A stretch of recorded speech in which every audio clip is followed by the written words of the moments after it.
All right, good evening, everyone. Welcome to another session, our October issue of the Conversations. And let me make a special welcome to Phil, ZL2RO, from all the way from New Zealand. Not sure if Phil is on his lunch break, or I know it's just around 1 p.m. on Thursday in New Zealand. Phil is a very good friend who had done some tremendous work on the Digital Voice Caribbean Network and so on. So Phil, it's really a pleasure having you on our conversations. And Phil usually has a program, I think it's maybe once every 2 weeks, Phil, is that correct? I know it's for me, it's 3:30 on a Wednesday morning. So I, checked into the program. Actually, was a guest speaker there, but maybe about a month or month and a half ago. We're discussing DV switch and so on, and I see that it has generated quite a lot of interest in New Zealand. And I see the guys, they have a Discord chat there that it's very, very busy. So Phil, let me see if you got your audio issues sorted out. And welcome, Phil. ZL2RO, pick it up. I know you might be on short time there, Phil. Yeah, I'm not sure why you can hear me, Dave. Just a bit noisy at the moment. I'm on the floor trying to fix a few things. As I said, I'll be listening. Hopefully I can listen. I can listen perfectly fine, but talking's going to be a problem. I'm not sure if you can hear me very well.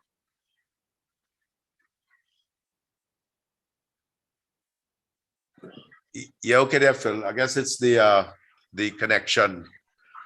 All right. I know you'll be in and out, Phil. So thank you so much for being part of the session today. And of course, we are streaming live on YouTube. So if you go to the website, there is a live stream there as well that you could certainly look at on the go while you're at work. I know you'd be at work until maybe for the next 3 or 4 hours again there, Phil. So really a pleasure having you in there, and do stick around. I hope the connection gets a little bit better, Phil. Thanks again so much. All right, and good evening all. We have a few guys who are here live, and we have a few listeners here on our YouTube stream. So let me pass it across to the man who organizes all this thing. Irvin, let me toss it to you, and I'll let you be the host. I will sort of co-host now that we get the live stream up and running. So what do you have? Yeah, thanks there, Dev. Evening to all the streamers and everyone there. Let me start off by apologizing. Normally I would send out the invitations long in advance, but this couple of months, juggling a couple of things, notwithstanding, apologies for that. But, welcome everyone. I hope, as we would always begin, everyone is staying safe and managing well with the pandemic, which seems to be taking a little bit of a turn in TNT here. But, we're doing what we have to do, and life goes on. So, that's about it for now. I haven't really been very active on the air, but, monitoring the chats, monitoring the social media, the digital platforms and stuff like that. So, a couple of things that I wanted to bring up. I will be in and out as well too today, but a couple of things I wanted to bring up later on. So I'll pass it back to you, Dev.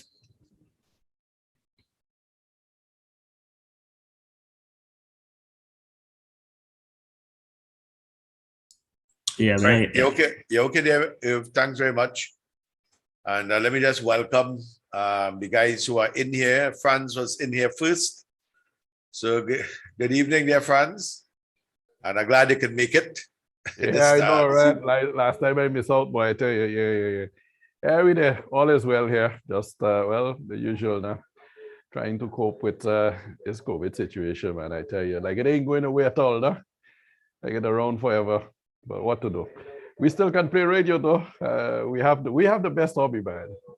We don't need physical presence. Once we can turn on the radio and be all social we want to be, so we good.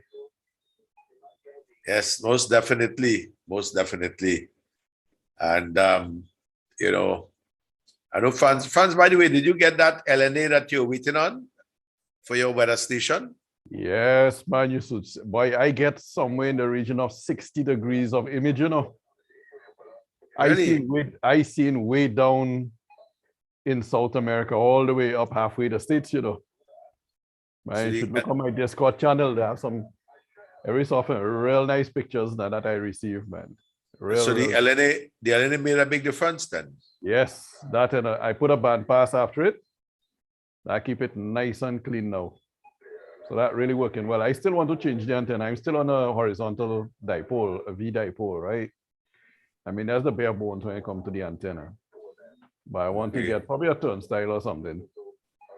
The turnstile is not too bad. Something less than 100 US you can get, you know, a good one. Put that up. I'm wondering if I get a quad feeder, you know, maybe I'll see the two poles. Well, it has a guy, and just for the benefits of our listeners, Franz is doing a tremendous, a very simple, well, for him, very simple weather station, receiving some of the pole orbiting satellites, the weather satellites. And Franz, I don't know if you know, but there's another guy here in the group right now who is very much involved with that as well, you know. He stays very quiet. Yeah. I haven't seen much of his images, but I know he creates, and you see all the QFH and stuff that you want. Stevenson has good imagery, you know. It's just that he has buildings blocking his north-south kind of thing, you know. Yeah, yeah. So I have the advantage in the sense that I'm on top of the mountain and north-south is, you know, basically all around really and truly. I have a clear view. Right. Any pass, the only passes on my west side have to be above 10 maybe. But even that, most passes are well above that. So I have no problem seeing them, you know, because I'm on top of the mountain. So that's just an advantage I have.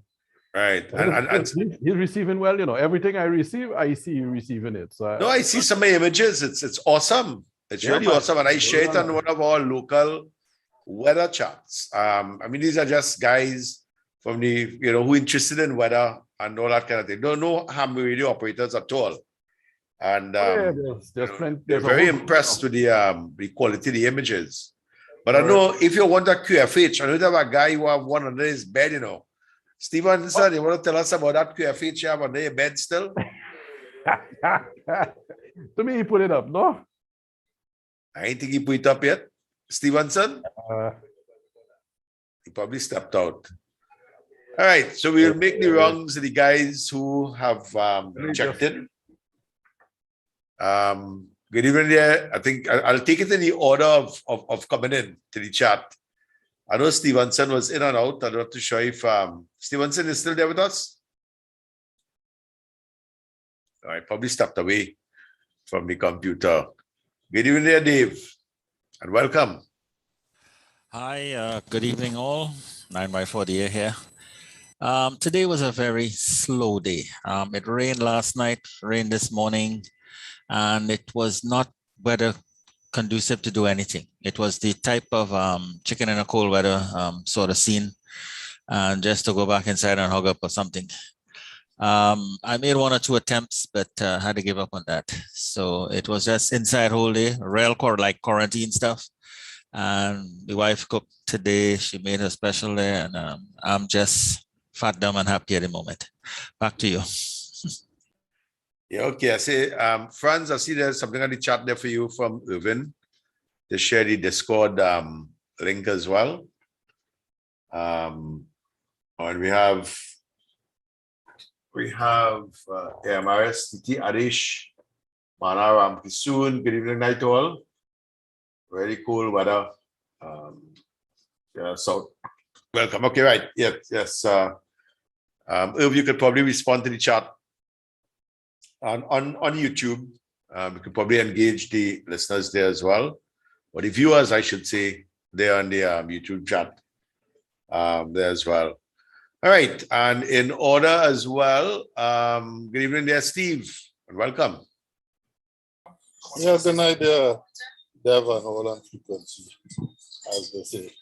Yeah, nothing to report, just checking in here, right? On this, as Dave said, this gloomy day. I see down south, you all getting flooded out, but will they do something wrong? Well, I smart like France, and I live on a hill. So no other parky ark on top my hill if in events of floods. Yeah, some serious floods where I went down to I had to go down to Davie today, and on that road, a road that usually dry on both sides, had water about 3 or 4 feet, but it still wasn't passing over the road just yet, But yes, it's certainly thing there. So how is the ICOM 7300 coming along? Yeah, I haven't been using it much these days, in and out, so I don't have much time. And when the night come, either on the computer or watching cable there. So the ham radio taking a backseat for now. Oh man, radio work like MX Prime, hold them and walk them. That's what you have to do with radio. You can't let it, be there on the shelf and whatnot. My 991 has been on since 2015 continuously. And, it works. I mean, I think it's still on. I think what band is it on now? I think I left it last time I left it. I think it was on 30 meters. So I'll have to check. But don't leave it. Them electronics they like current, they like juice, All right. Okay, and I'll move on now to, let me see if Stevenson is back with us. Stevenson, are you there with us?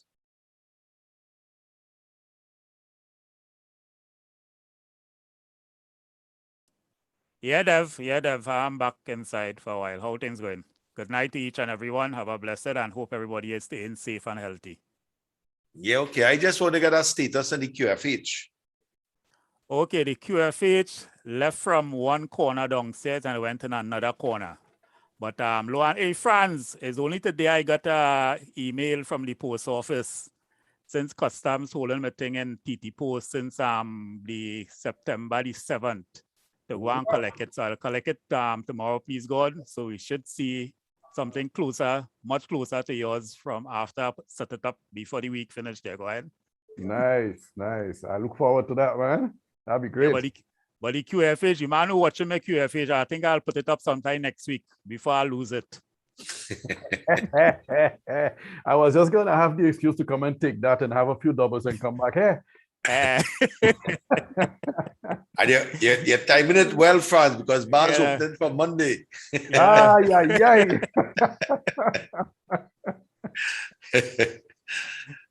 Yes. All right. And of course, we have Ronald. Welcome, Ron. Yes, good evening, Dev. Good evening, Irvin, Franz, and everyone else here. Yeah, nice to be back inside on one of these forums again. Opportunity presenting itself. Well, within the last month or so, I've been very busy work-wise with the Police Operations Command Center. A lot of work going on. So I haven't really been much on radio.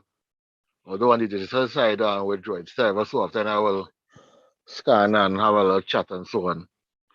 So work has really been keeping me rather busy in light of what is going on with the SOE here, and especially in night shift when curfew is in effect and so on. Anyway, pleasure again being on this one, and really looking forward to our discussions as this chat progresses here. So take care, everyone. 9 Zulu 4, Romeo Golf November. Okay, there, Ron. Always a pleasure having you here, man. And you're one of the stalwarts, a regular. All right, so let me open up the floor. Any of something of major concern, anything you want to share, information, any project that I might have been doing, on ham radio or what you have been doing recently? The floor is yours. Even on the chat, on the YouTube chat, if anybody wants to, you could chime in there as well. Any topic that you may want to look at. All right. The skimmer is actually running. I posted a few links there in the chat. The Kiwi SDR is running again from this location here. The CW skimmer, 7 bands continuously, and FT8, 7 bands also simultaneously. So we're really putting out some serious amount of DX spots, obviously, with that, right?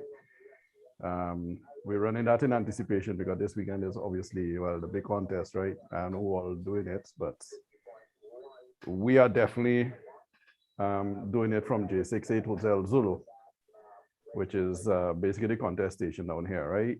So there'll be 5 of us, 2 stations, and plenty of fun. So that is basically the plan for this weekend. So the skimmer that we have running, let me see if I can share my screen. Right, if I share that, which is my browser, you all are seeing the pictures now? Yeah. Okay, let me minimize that.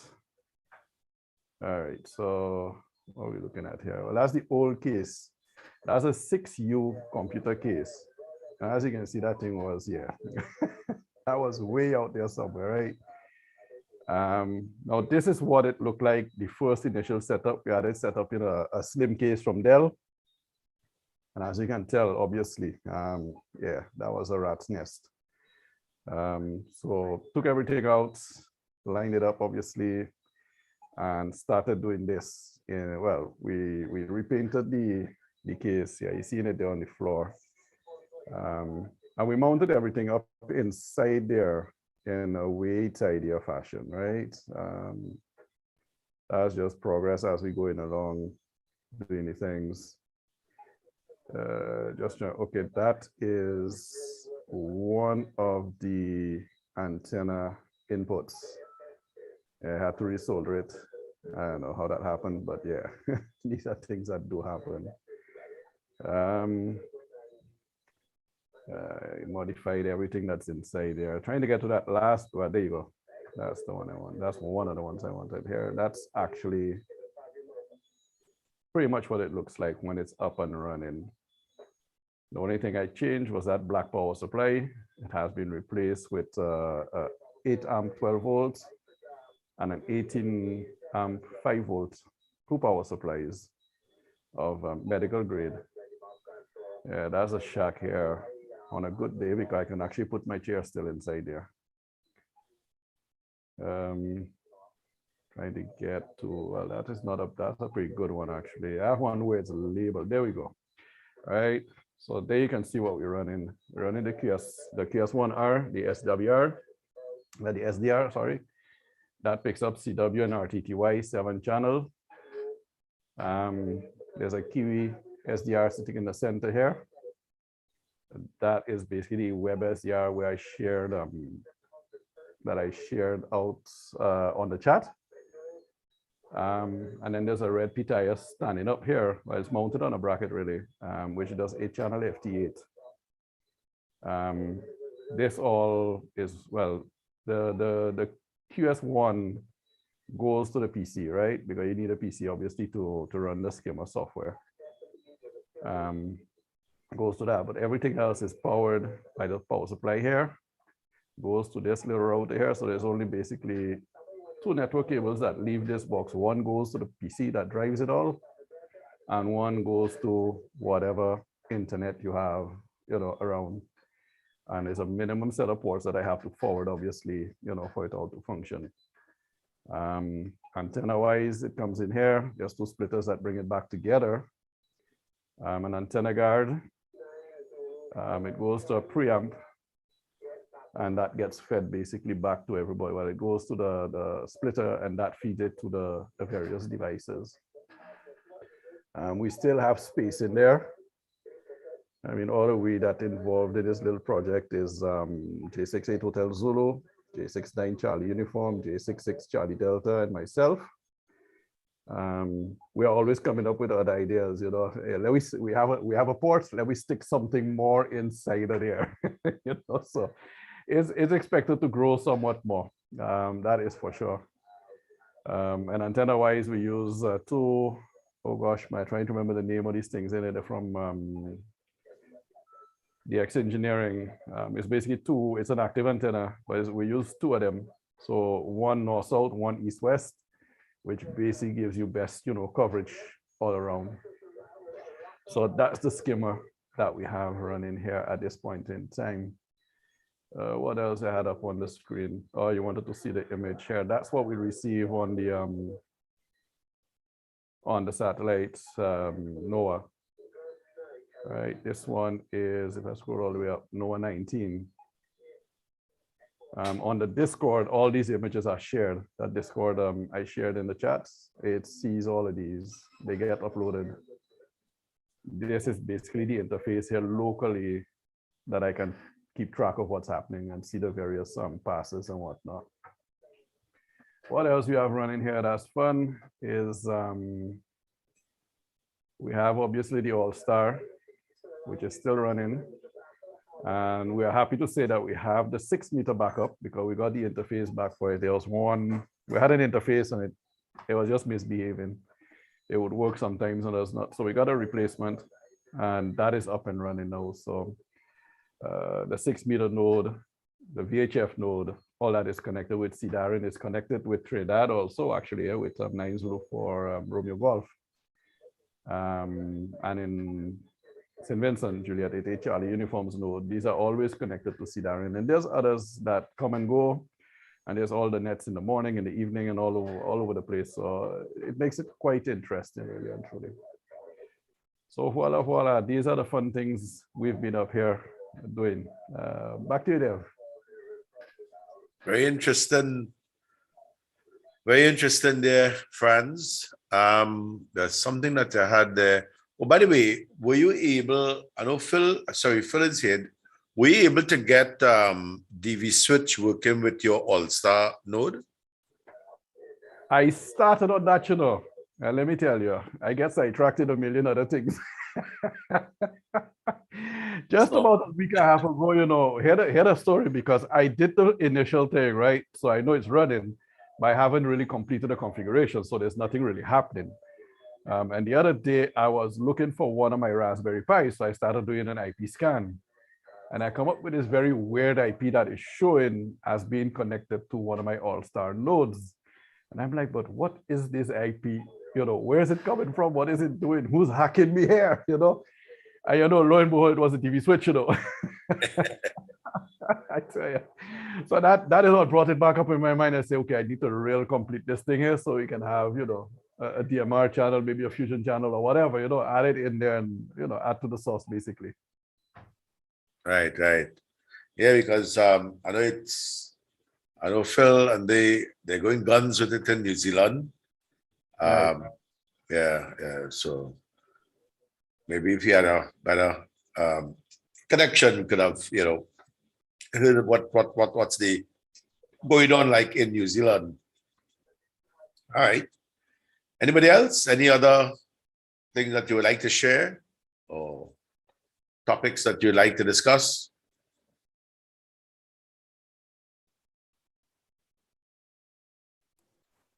Just one thing on my end here, Dev. Just couple of days, a while ago, a couple of days or a couple of weeks. First, I doesn't know what is day or week in these couple of times here. I was trying out RS44 via FT8, and seems that things was working just right, but I don't have much stations on my end, so I just had about 2 or 3 US contacts with FT8 on RS44 satellite, but it's time consuming and you have to be on the point with every single thing with it there. So that is one of my little howdy doozies I'm doing at present. FT8, FT4 via satellite there, especially the RS44 satellite there. So if anybody interested, they could always look it up and see what is what. I'm not on my computer outside, so I cannot share much, but I'm inside at present. But that's just about it. There's so much to do in amateur radio presently there, and also sharing SSTV via FT8 also too on SSTV. Not many people around it also too. You'll get more European stations and things there at times, but lots and lots of things to do there. Yeah, back to you there, Dev. Okay, that's very interesting. So that would be of course it'd be one of the RS-44 is one of the linear sats. LSB using upper and lower sideband. Is that correct, Stevenson? Yeah, that's right. Upper and lower sideband 144 and 440 megs there. Right. Interesting.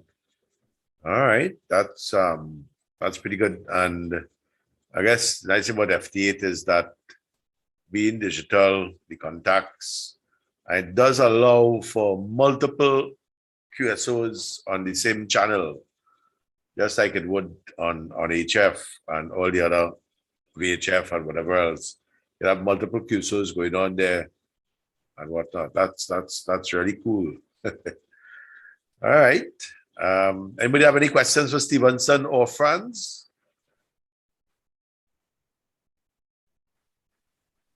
On what they're doing? All right. Well, but my end, I've been pretty busy with classes and whatnot. So we still try to, thank God for remote station. You could just set it and forget it, as they say. And, let things happen in the background, All right. Let's get to Irv now. Irv, what have you so busy, boy?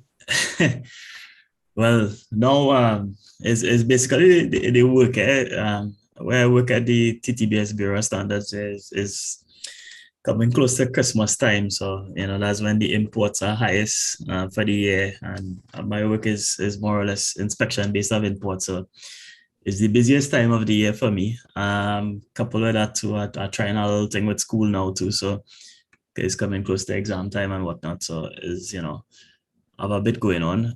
Just one thing I wanted to mention, as a by the way, I have the link for the chat. For the Zoom is scrolling on my video feed as well, because it's not so easy to share a link in a YouTube chat for a live stream. The spam filter takes care of it. So I just wanted to announce that.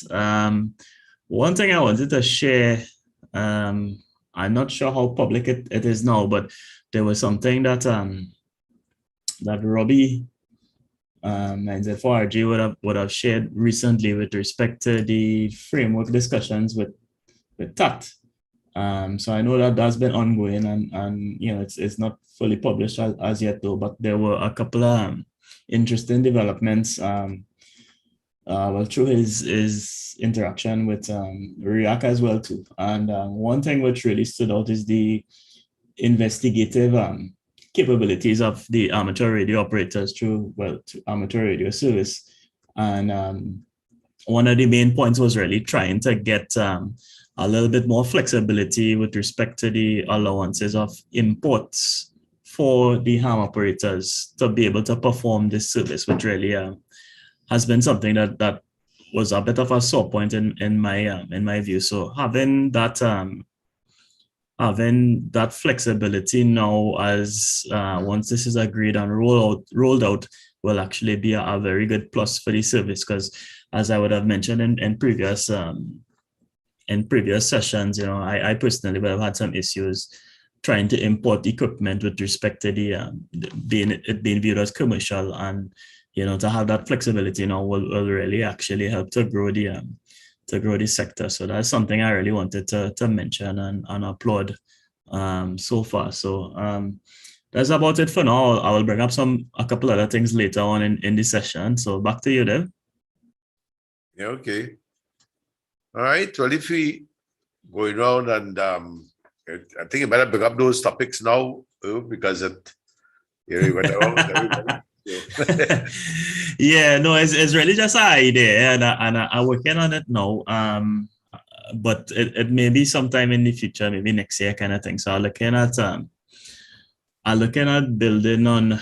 I believe you all had some sessions in the past about safety in the ham shack, right? So I want to work on something like that where we could talk a bit about standards and quality of equipment and setup and things like that with respect to, well, I guess we will start with the Trinidad and Tobago framework with respect to the installation of electrical equipment and things like that. That's kind of my area. So, I just wanted to kind of throw the idea out there, and I know that having had sessions like this in the past, we could really build on it and put together something good in the future. So that's one of the ideas that I've been having. Again, that I will be working with Devon in the next couple of months coming out of the South region. So I think now is a good time too, as we see in things pack up in the shack and all kind of stuff happening from not lack of use and the weather and all of that. So safety is an issue that always comes up. So I think that might be an interesting project as well as we move forward into the digital age with respect to how we deal with certain types of approvals and all of that. So you can expect more of that to come, and as we progress, we will definitely update on this venture that is expected to come up soon. Okay, sounds interesting. So as soon as you get some stuff going on it, certainly let us know, and we'd like to see what's happening. All right. Any other projects that you're looking at, Irvin, or that's it? That's about it for me for now. I think maybe coming closer to the end of the year, we could have some further discussions as well too. I know from the TTARS and the Mancom side too, we had a couple things going on as well too. So I think in the next couple of months, we hope to hear some progress on those things. Like the logo and all of those things that we were looking at too. So that's something I've taken an interest in as well. So that's about it for now, yeah. All right, cool. Nice. All right, and see the solar cycle for the HFers among us. Solar cycles seem to be waxing a little warmer. At least we're sure we're out of the doldrums of 2019 and 2020. Things seem to be picking up, and seeing some rare DX if in the head, which we appreciate.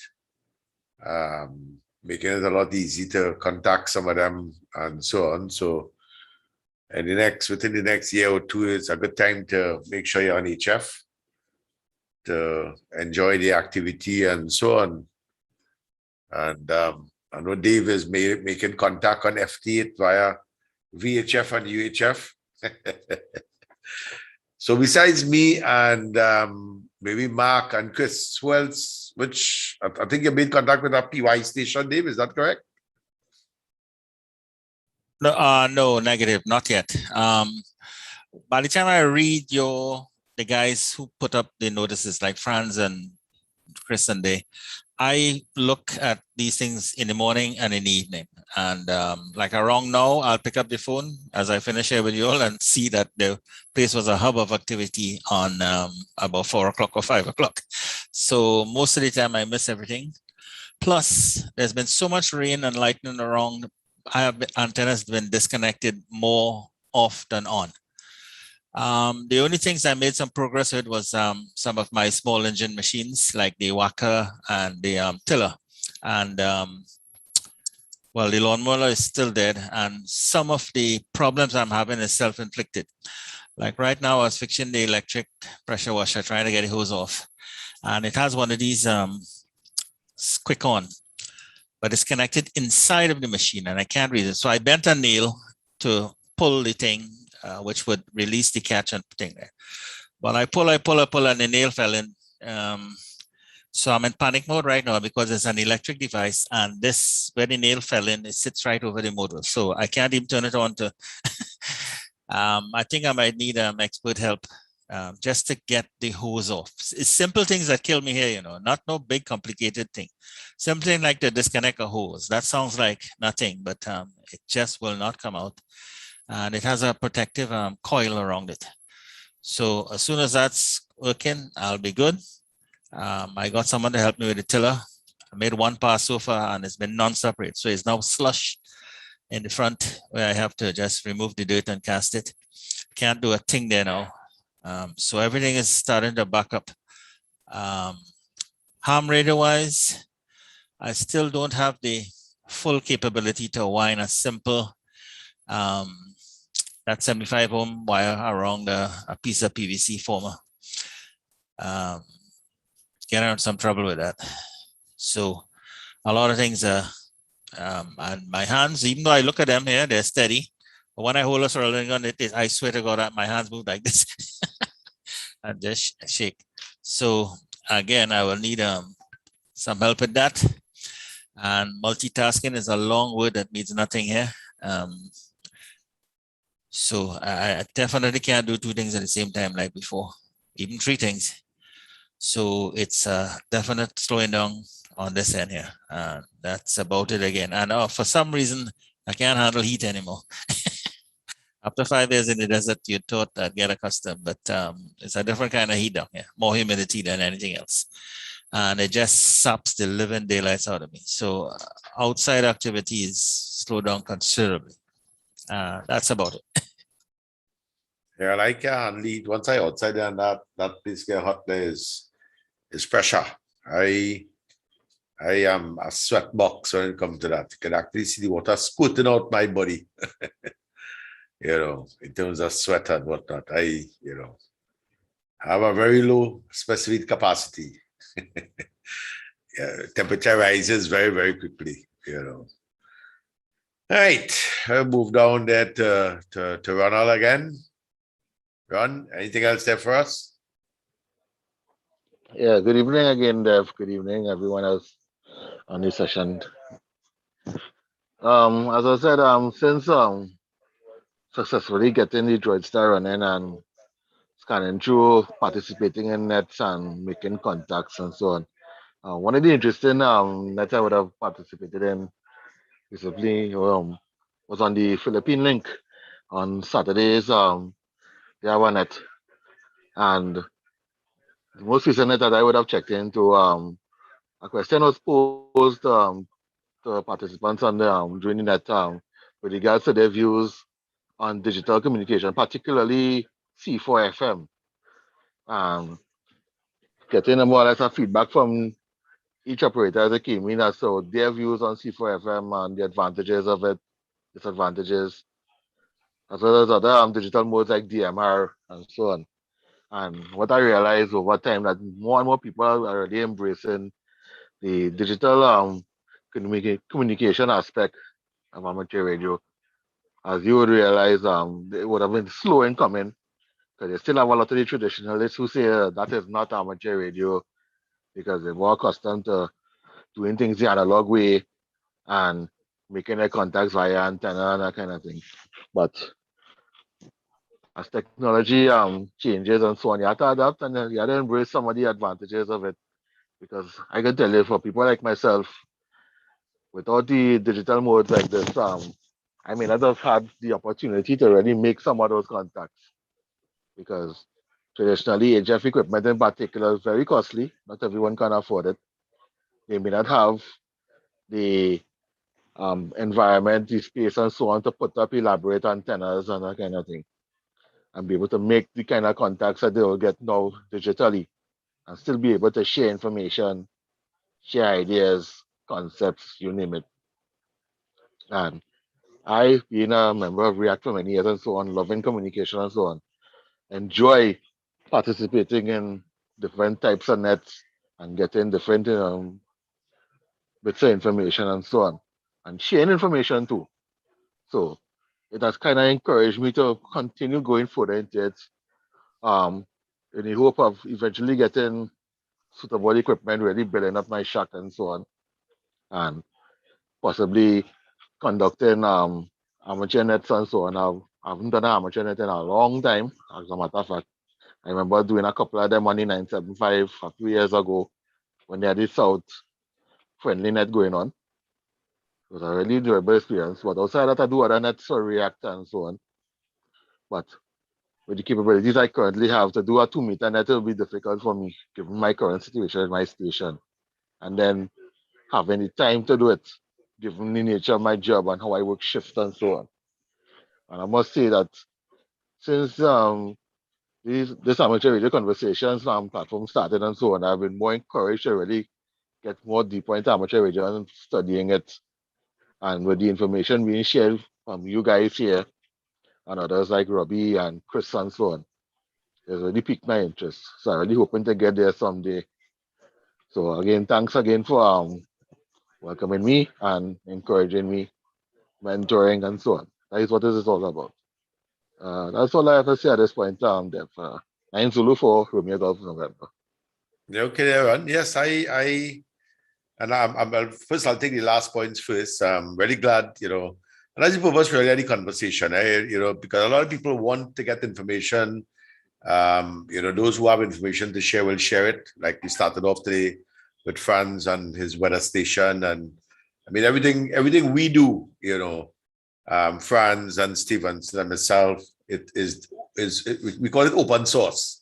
It's there for everyone to learn from. It's there for everyone to try, and so on. And Franz will tell you. I mean, going back in the days of 2017, 2017, around for Franz, when at least I got into DMR, and we were just Franz and I and Ishmael had just gotten started, and we're trying to spread the gospel according to digital voice communication. But I'll tell you something, Ron. I don't want to sound as though I'm facetious or self-opinionated or whatever it is. But the fact of the matter is that when it comes to amateur radio, ham radio, the only opinion that matters is mine. Okay? And I'll repeat that. The only opinion that matters is mine. Meaning, and Franz will tell you, when we just started off on DMR and so on, there are a lot of naysayers, right? And when I saw what it was doing in terms of ham radio, when you look at the cost of HF equipment, and with a little handy talkie, you talking to any part of the world.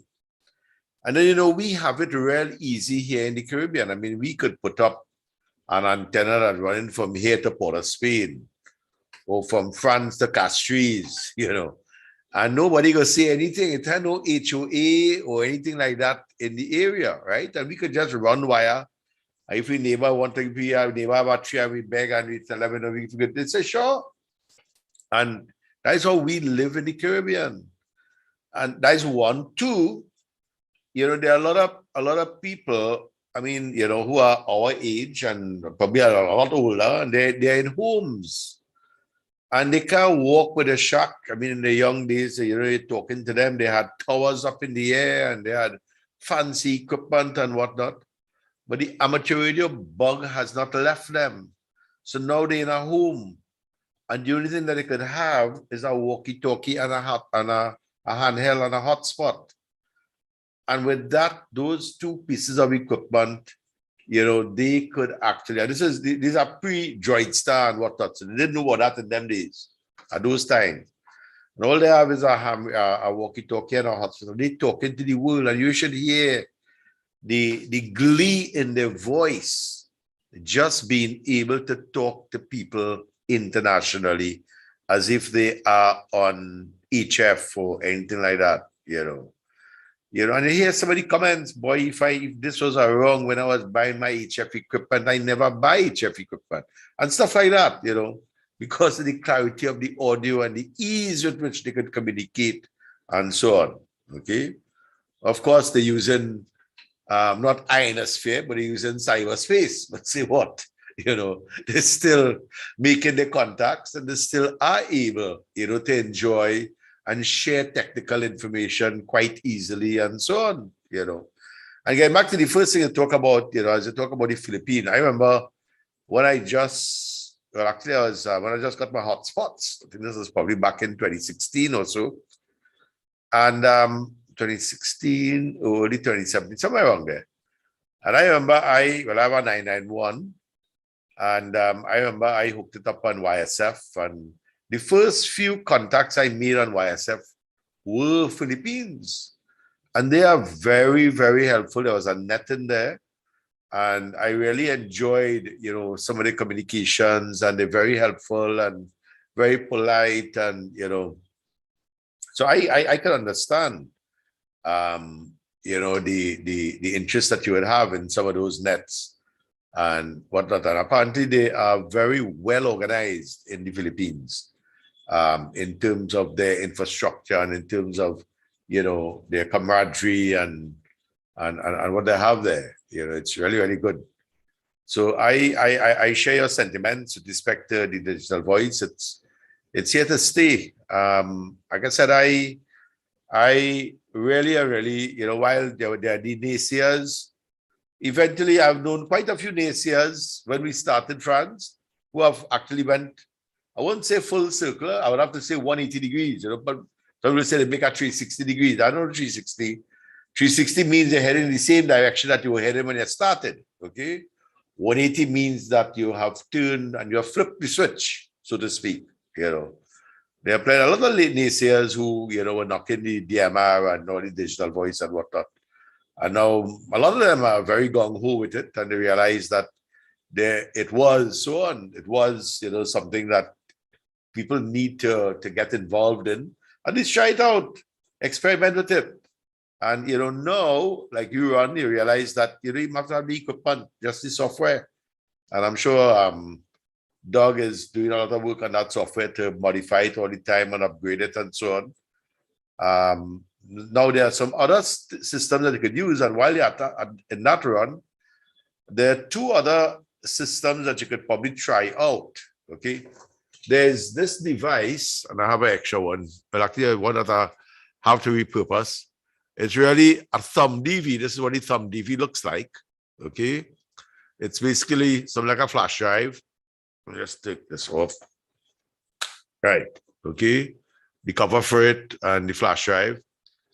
And this is basically a thumb DV. And with this, okay, this device and a Raspberry Pi, you could do wonders with it, okay? You don't need any radio equipment, just this and a Raspberry Pi. You will notice that in the Droid Star, some of the audio that you get in might be, it isn't as crisp and clear as if you're using, this is actually what this is really is, it will transcode from the various modes and so on, okay? It has the DV3000 chip, okay, DV Digital Voice 3000 chip from Northwest Digital Radio. You can probably check it out. Northwest NWDR or Northwest Digital Radio. It's the thumb DV. There are two. There's also the DV30, right? And then there's some software you could just, if you have a Raspberry Pi, you could put it in there. And what I do is that with my cell phone, I have these devices operating in server mode, okay, operating as a server. And now with my cell phone, any part of the world, I will connect to the server and I'll get, NXDN, P25, but basically what you'll get on Droid Star, but it is your own server and the audio is a lot better than compared to what you would normally get from Droid Star, okay? So like I was saying that there are two systems that you could run, at least two simple systems. One of them is called Blue DV. So you set up something like what is called an Ambi server on a Raspberry Pi. Using our software Blue DV, you could now access your Raspberry Pi wherever you are and talk to hams. Or there's also something that we mentioned earlier in the conversations, which is DV switch. Okay. And again, all this is open source software. It's freely available. You have a Raspberry Pi and a little 16 gig micro SD card. You could, we'll certainly be able to walk you through getting that organized and setting up a server. And you have just Raspberry Pi plugged into, the chip plugged into one of the USB ports of the Raspberry Pi, and you have your server, and you access it via your cell phone. Something like I said, it works similar to DroidStar, but the audio quality is far superior, vastly superior to DroidStar. So it's another path that you could take, run to get deeper into the digital voice and so on. Rather than having to spend, just to give you an idea, to do a cost benefit analysis, the Thumb DV, it's about $119. Now, mind you, I have no pecuniary interest in Northwest Digital. I don't get any commissions by recommending it, okay? But I have probably about 8 of them here watching in Raspberry Pis for different servers. And so when you think about a Raspberry Pi, it's like about $35, 40 with, let's say about 50 with case and everything. Raspberry Pi more expensive now, boy. A good gold, Really? But Yeah. as before, I only buying 3 and 3B and 3, I believe you're not even getting the 3 very easily right now, The 4 is easier to get. Okay, but that's like $100 a month. Prices are rising like Is crazy. that France, is that related to the general rise in semiconductor related devices just because of the shortage are going on globally, or is it something peculiar to the Pi? That's a general thing, yeah. I think it's a little bit of a general thing, and people are like, boy, everybody raising their price. Why should I not also raise my price?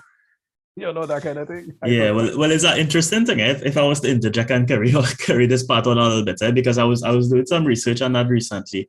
Actually, there was an article in the Economist that spoke about they call it the shortage economy as places started reopening basically, and the other parts of the world demand for goods has been increasing, and as we know with the whole Bitcoin mining thing, that the semiconductors and the GPU market has kind of been turned upside down. But as that is happening at the same time, we have an inflation and a lot of issues with respect to the supplier of goods. So it is like a triple whammy we get in with respect to that, and it will be interesting to dive a little deeper in terms of how the cost of regular farm equipment has been rising as we move forward, because that would be a serious barrier to entry. Right, and there's also a lot of shortages in the sense of like radios. I've realized there are certain radios you just can't get, and they're not being manufactured because shortage of chips and them kind of thing. Yeah, so as I say, it's more than one angle, but it's definitely affecting the hobby in that sense. That's interesting. Very interesting. Yeah. All right, and I see John J69 Echo X-ray just joined. No, he's still connected audio. Yeah, while he's connecting, let me give a little shout out to the chat by the time now. So we have Adish on the chat. He's usually the first to join. So a special shout out to Adish Ranki soon. Good evening. We hope to get you on the Zoom as well. We shouting out John Job, one of the other early members to join on the YouTube. I'm not sure if he's still there, but welcome. Gordon, Juliet 73, Golf Alfa Romeo, welcome. And actually, he had a very interesting comment because I put up the what he was saying about the only opinion that matters in ham is mine. And Gordon's comment was that in ham radio, each individual can find their niche and thrive. And from software developers who won't pick up a mic to technicians who repair radios, and that's something we always say week in, week out. You could start from the beginning of your ham radio career, for lack of a better term, and every day you could do something different from the time you're ready to throw in the towel. So that's a real good comment there from Gordon. Thanks for that.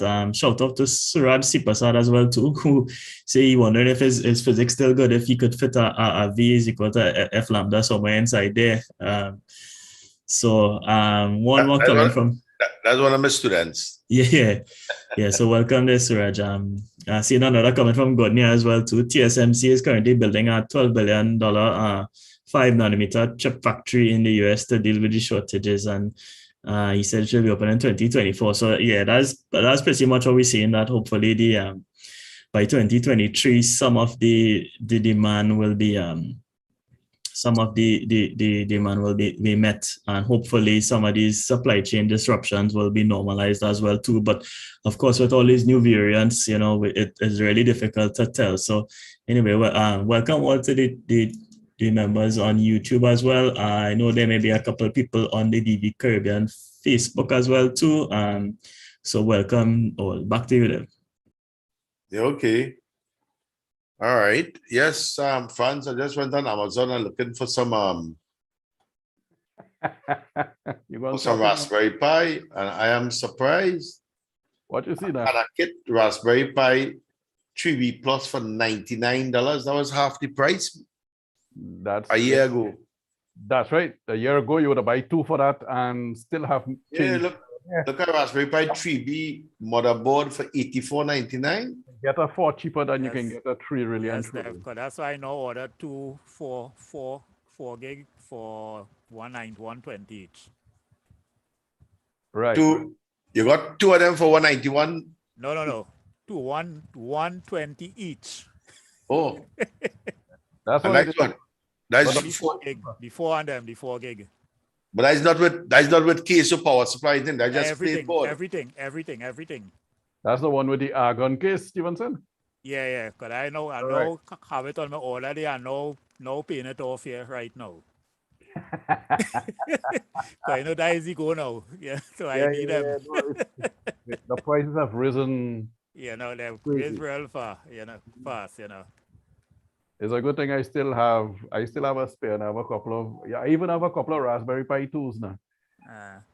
We still good because when you look at it, what we run in ham radio can run, most of them can run on a Raspberry Pi 2 actually. Yeah, quite right. Yeah, right, so. right. Correct. But I running everything running on the Raspberry Pi right now. So that's why I need 2 more backup. I have 4 already, just need 2 more. I think Dev holds the record though. I'm running 6. Yeah, Dev. I think Dev is running 6 dozen. I shouldn't buy. I should have passed and look for him. I know, right? Let's show you the Raspberry Pi farm. Yeah. Man have a whole desk. A whole desk. Yeah. Oh boy. Well, that's Raspberry Pis. Yeah. Come on.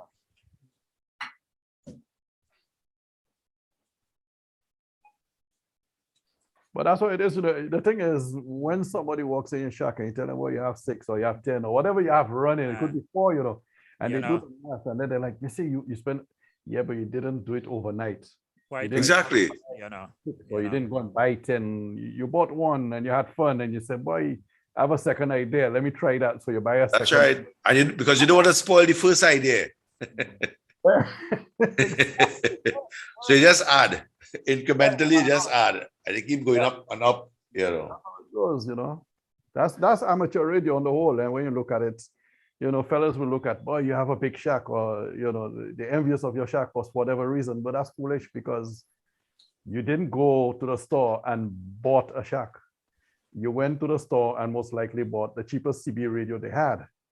And then you play radio and you say, boy, I can talk good, but when there's no skip, I can't talk to nobody. Let me go and get ham license. Now you start buying a VHF and a this and a that, and it goes on. So 20 years down the road, you have some more equipment. I had one set of equipment. I remember at one time I had 4 HF radios, and on a Sunday morning, I want to know which radio to power on. You see that? And it ends up being confusing to you, and you're using one, you want your eye in this direction, but you're watching this radio and says, maybe I should be using this one here, and you're a little bit not at ease. Right now, I only have 1 HF, and it works amazingly well. That's the FT991. That's a nice radio, yeah. But ideally, the ideal shack, right, is to have whatever radio it is. It doesn't have to be a super fancy radio. Yeah. As long as you have an HF and you have a backup. That's the ideal setup you can have. Yeah. You have something to fall back on when you, because a radio is electronics, it will go bad at some point. It might not die, but it'll get sick, right? So That's right. That's right. have something else to play with in the meantime. That's the ideal. My backup is ensuring that my credit card is well paid up, so in the event of anything. Yeah, that's a solid backup, though. That's the idea, you know, because here's the thing now. So let's say you have 4 HF, like you said, right? So you wake up on the morning, you put one on 7188, the other one you put it on 3815, you put another one on whatever it is, one on 142, was it 285, isn't it? Something like that. Right. Now you turn up the volume of one, and you know, like, but should I not turn up the volume of the other one because they might be talking something I want to hear? That's right. Well, that's just it with me. I have but that's what I do with digital voice, because I have so many DV Switch servers and Blue DV servers and Ambi servers, I should say, right? I have 5 now. I have 2 cell phones that I use, right? That I walk around with. One has a SIM card. The other one doesn't have a SIM card, but it has about 40-something gigs of music that I will go to in a line and I will play music for and whatever else. It's just for that purpose that I will walk with, right? But I have 5 other cell phones I get from other people. I repurpose them. I wipe it clean, and I don't want no big set of software. All I want is Droid Star, Blue DV, and DV Switch, right? It's really for ham radio. And each one connects to a different server.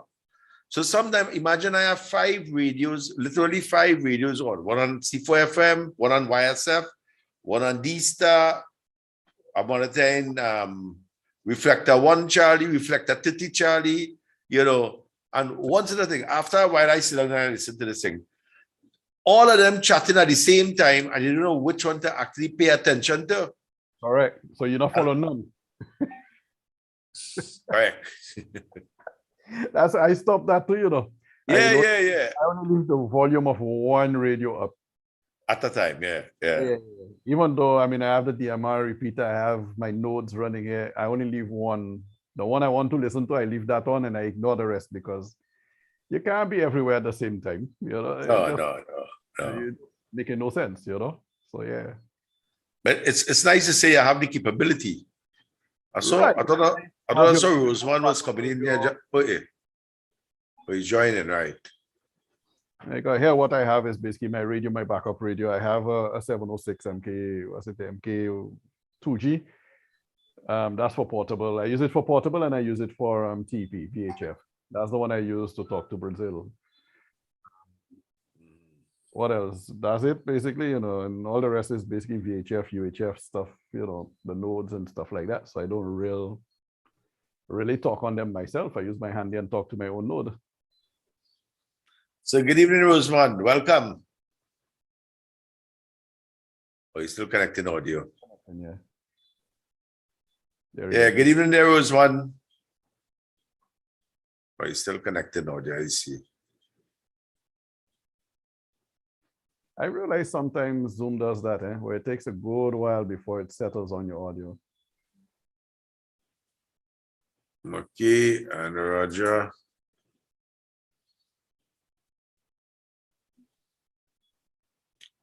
It's coming in.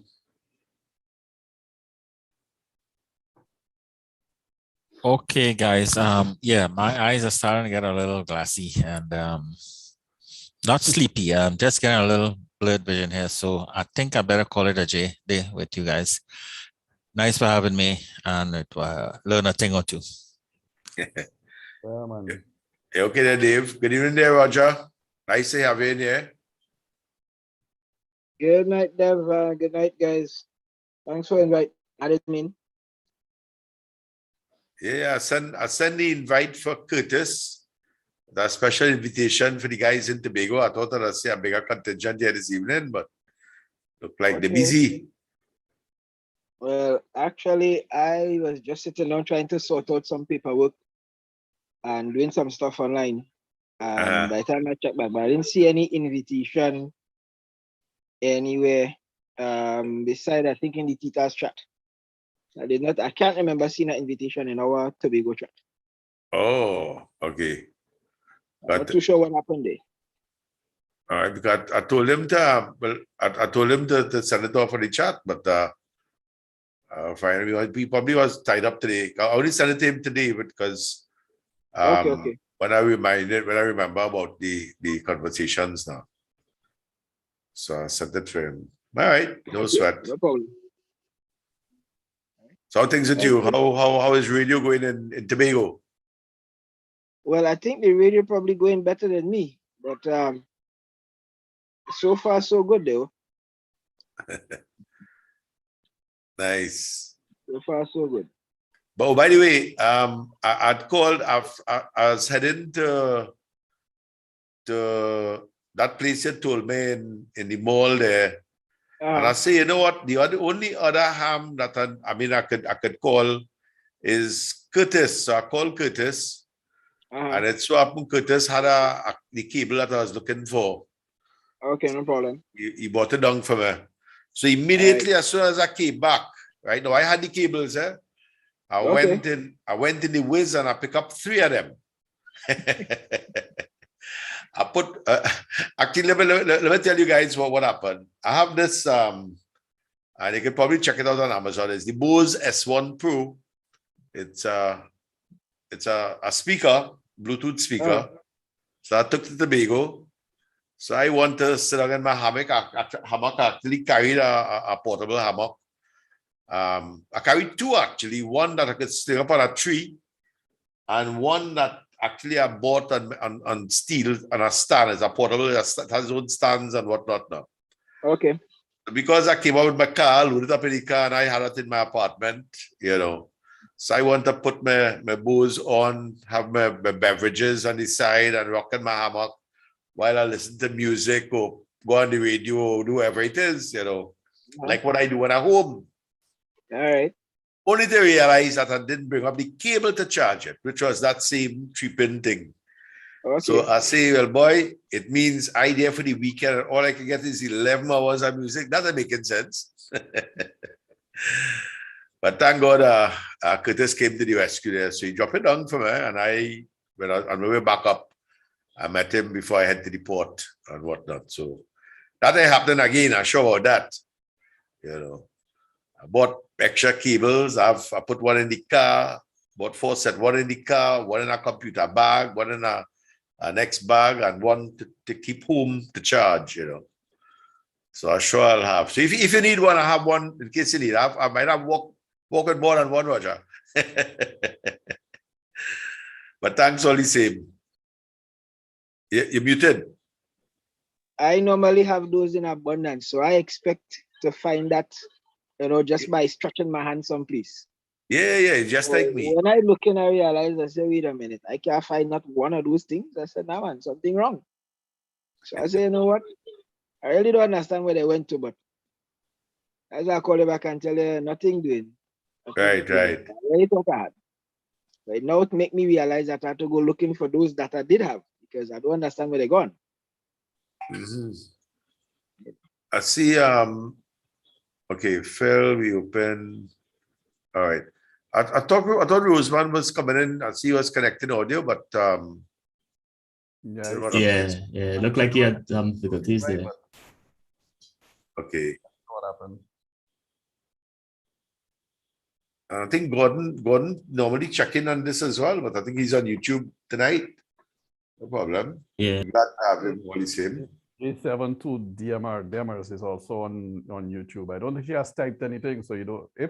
I think on YouTube, if you don't say nothing, you can sit there and watch and nobody will know you're there, right? All right, so I see Robbie is there. Roseman. Yeah, Roseman trying again. Right, I see he's coming in. I see there's another person, DAMODER. Damn. I'm not sure. Okay. But we had that person a couple months ago to me also, that particular name. All right, good evening there, Robbie. and welcome to the chat this evening. Hi, good evening. My apologies being so late. I just had another meeting, just wrapped up. So sorry about that. Great to be here. Good evening, everyone. Okay, great. Welcome, welcome. Welcome. And I see we have Damoda. Damoda, you want to identify yourself, or is that your real name?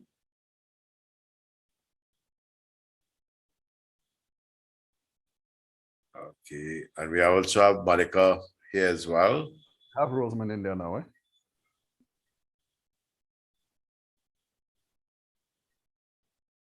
Monica is connecting audio. Oh, Rosamond, good evening. Welcome. Unmute.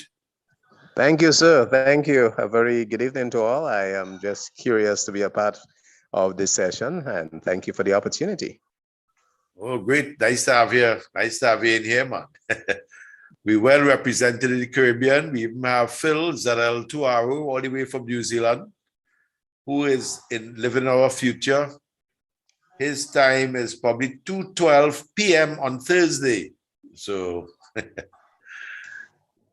glad to have you on board, Rosemont. So just asking, initial question, what ham radio are you, what are you doing ham radio wise these days, Rosemont? Well, very good, very good. Ham radio wise, for a person with a disability, Franz can tell you I'm one of the active ones. I do quite a bit of DXing. Lately, I've been doing a lot of SSB DXing. FT8, of course, I've done quite a lot of that. I think I put about almost 8,000 to 9,000 FT8 contacts in 1 year. So that was fun, something new. And you know, we human beings, man, we just love new things. So I enjoy that. But doing more SSB now, and involved in anything to do with amateur radio, that's fun. Franz will tell you. So that's what I've been doing. Just keep DXing and enjoy having fun, playing with a few new antennas, making new antennas. I just built a double bazooka on my bed because I'm a person with a disability, as you know. And of course, not too long ago, 2 years ago, I built an off-center fed, and I had to actually refurbish it maybe about a month ago. So I'm really enjoying that, and that's altogether some of the things I'm involved in, to name a few, of course. Oh, that sounds very interesting. There was one. We'll get back to you with some of those projects and whatnot. So let's see. I think we have Gordon in there now. Gordon, J73 Gulf Alpha Romeo. Good evening. Pick it up. Hi, good evening, Dev, and good evening to everyone else on the live there. Yeah, earlier when I was a bit occupied, so I was listening on my phone for YouTube, but now I'm able to join the live, so just joining in now. Right. Okay. All right, we have Denise M. Edwards, J72 DMR. Denise, you're missing your girl. You should be here with us. So come on. I know I see you on YouTube there, but you normally have a keep us company here on the Zoom session. And see, you also have Monica in here. Good evening, Mayor Monica, and welcome to the conversations. Don't think Monica has audio hooked up. So Monica, if you wish, you can probably type your response in the chat. On the Zoom chat, that is. If you want to tell us a little bit about yourself, what you do ham radio wise, we'd certainly appreciate, hearing from you. So getting back to Rosemont is there. So Rosemont, your double bazooka is for which band?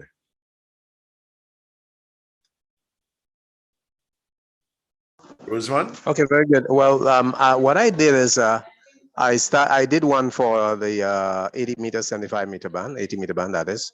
and that's the one I'm playing with right now. I have not put it up yet. I'm still going through certain stages. With the double bazookas, there's a few little techniques in it where you have to take the center shield and go into the outside shield and come into the middle one. There's a lot of little techniques in it. So far so good. I'm getting there. I have gotten the SW out somewhere in the area of 1.5, but I'm a greedy man. I'm trying to get a little lower than that. You understand? Oh, that's interesting. So I would have to attribute Tony's, that is KM5 Alpha Golf's, all his audio recordings to get you in tune with that double bazooka, or did you just want to do it before Tony swore by the double bazooka was one? I'm sorry, Dev. What was the question? I'm sorry. Yeah, no, Tony, KM5 Alpha Golf, always talking about the double bazooka and showing us some audio on the G7 chat, about him receiving it on his this new fancy issue rig, and he always using the double bazooka and crystal clear audio with very strong signals and whatnot. So is that the reason that you trying yours, or it's something that you always wanted to try? Rosmano, back to you. Yeah, very good, Dev. Of course, like we do in amateur radio, J69 Bravo returning. Well, actually, I have had double bazookas many years ago. I've had it before. As a matter of fact, I had a double bazooka even when I used to work, and that's probably almost 20 years ago. I've always loved it, and I always said, look, I gotta go into the business and put another double bazooka up. What I like about it, of course, just 1 minute. Let me just tell Phil. Phil wants to leave now. Okay, Phil, Zanal Tuaru, thank you so much, buddy, for or when I'm talking to my mates down under. Thanks so much, dear Phil, for coming up, and really appreciate it. Send me a line when next you have in one of your sessions, and I'll certainly try to drop in, but to drop into your session, I'll have to, wake the whole night and then go and sleep after. As I know, if I go and sleep, I ain't going to gap at 2:30 or 3:30 for that. So thanks so much, Phil, for coming up, and really appreciate you being here and spending at least an hour and 20 minutes there with us. So you take care. I know you're going off to work now, and all the very best. Thanks again there, Phil. Right, sorry about that there, Rusman. Back to you. Okay, very good, Dev. Don't be sorry. Well, as I was saying, Dev, I have used double bazooka before, many years ago. And since I started having some serious QRM, and of course, QRN and CMO sometimes, I decided, look, I would have to put a double bazooka on 80 meter, primarily an 80 meter. So I said, something better, I build a double bazooka for 80, because I remember too well when I started using double bazooka many years ago. One of the things I really loved about it, and it's very famous for that, is that it's a really quiet antenna. Sometimes you believe your radio not working, You go and mess with it and say, why is the radio so quiet? It just rejects the QRM and picks up the voice so nicely. So that is one of the beauty of a double bazooka. And of course, not forgetting a double bazooka, it's an antenna that originated from the US Army. I mean, soldiers were using that as a radar antenna. Before it was an antenna to monitor, more like a radar antenna. So there's some special things about it. And again, just to basically tell you, in case you don't know, it is made of coax. I'm sure you're aware of that. But this time I'm experimenting a bit. I'm using 75 ohms coax. I decided not to use 50 ohms coax. I'm just experimenting. I'm just playing. And this is the beauty of amateur radio. The amount of things you can mess around with. Sometimes it turns out good. Sometimes it turns out bad. But let's hope for the best, Devo. Right, that's excellent. What are you using to test the resonance? Are you using one of these VNAs, or are you using the reason why I'm asking that question is, does it show any multiband capabilities? If you use a VNA, you can just do a scan across a very wide section. So does it, so the question is, what are you using? Two questions really. What are you using to tune to check its resonance? That's one. And two, does it have multi-band capabilities there was one? I expect it to have multi-band capabilities. As I said, I'm using the 75 ohms coax for the first time. I know when I did the 50 ohms many years ago, and I did get the right measurement and everything. It was just perfect. It was perfect. I'm actually doing that the old school way. Although I have a friend of mine who's going to stop by and run his analyzer on it for me and all that. I'm looking forward to that. But I'm doing that the old way. You remember the old way when we first started antenna many years ago? And Franz probably will tell you that. Franz is another professional at these things. You cut a piece here and you run to the other end, you cut a piece, you check it. Cut a piece, you cut a piece, you check it. Until you get the SWR just right, a little piece at a time. I'm doing it the old school way, Dev. Go ahead. Right. Okay. Yeah, well, I mean, we all build antennas like that. Looking to see exactly where the resonant frequency is, and you know whether you have to cut or add piece by piece. All right. Did you have to modify the dimensions for 75 ohm? Looking at the velocity factor and whatnot, or the same dimensions for 50 ohm, just simply ported it over to 75 ohm was one? I am actually no, I am keeping it like this. I'm just being very hard at it. I'm keeping it like this, feeding it with 50 ohms coax. I'm definitely going to feed it with something like 75 to 65 feet of coax, 50 ohms coax. So that's basically what I am hoping to do, Dev. As I said, I'm going to actually have a friend come by, run the analyzer to me, and check it out to see where it stands. Also, most of all, I have actually so far, I'm very happy with it. I have it somewhere at about maybe 5 feet off the ground. And I'm very happy so far. 5 feet off the ground, I was able to work a guy in New York on 40 meters with it. As I said, I cut it for 3.815. I did all my measurements for that part of the band because of the amount of the length of what I cut it for. I'm sure it's going to serve well for 40 and the lower bands or the other bands below. You understand? So that is it. But it's a work in progress, and I would love to come back and report to you with my, you can call it my crazy invention, but I love it. That's what makes amateur radio so much fun, and that still keeps the joy in us. Even at 59 years old, being in a wheelchair for 22 years, I'm still having a whole lot of fun. Oh my God, I don't even want to die yet. Because I'm having too much fun. You understand that? Oh yeah, we all are. Any ham who is not having fun is not enjoying the hobby. All right, great. Let me see if I know Monica. I'm not sure if your mic is on or you have. I know when I checked just now, I didn't see a microphone at your settings here. But like I said, just type something on the chat, on the Zoom chat for us, so you know that you're there. And let me swing it across there to Robbie. So now that you're here and finished all your meetings and whatnot, what mischief in ham radio have you been up to there, Robbie? Hi, good evening, everyone. I like your question about mischief, and I see that way too. Really, is mischief and true, you know. I haven't really been able to spend a lot of time recently due to workload.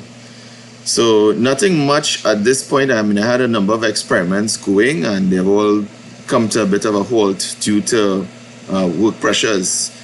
So not really too much on the amateur radio front. I have been spending a little time that I do have behind a weather dashboard that I've been working on for maybe about the past 5 or so years. So I've just added on a couple of things due to requests from some other persons, like Weather Center, for example. They've been requesting some things. So I've just been adding on a number of live parameters on the dashboard. Some of you all might have seen dashboards. I would either run it live or I would do little screenshots. But apart from it being personally interesting, there are some places have asked for it to be made available for visibility because it brings together a number of things, a lot of sources, and I do try to get permission from these sources to be able to use it and be able to broadcast it. Some of those sources require payment. At least one of them requires subscription. But to do those things and pull it together takes a little bit of time and effort. So that's what I've been doing with the little time that I do have. And the amateur radio side of it has sacrificed as a result of the work pressures. So not too much going on with me right now on the amateur radio side as such. I do have one personal outstanding matter to address, and that's been having some issues with an Echolink node, and I just need to get around to troubleshooting that. Other than that, I still try to keep as active as I can with the work pressures. But I suppose like everybody else, you have the little era and so on. Monitoring a little bit of FT8 still. And the reason why I kind of jumped onto the FT8 was to be able to observe propagation.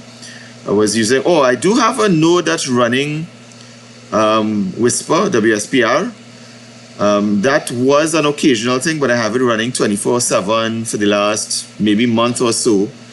Not an optimal node, but it's running, it scans from 160 meter all the way to 6 meters.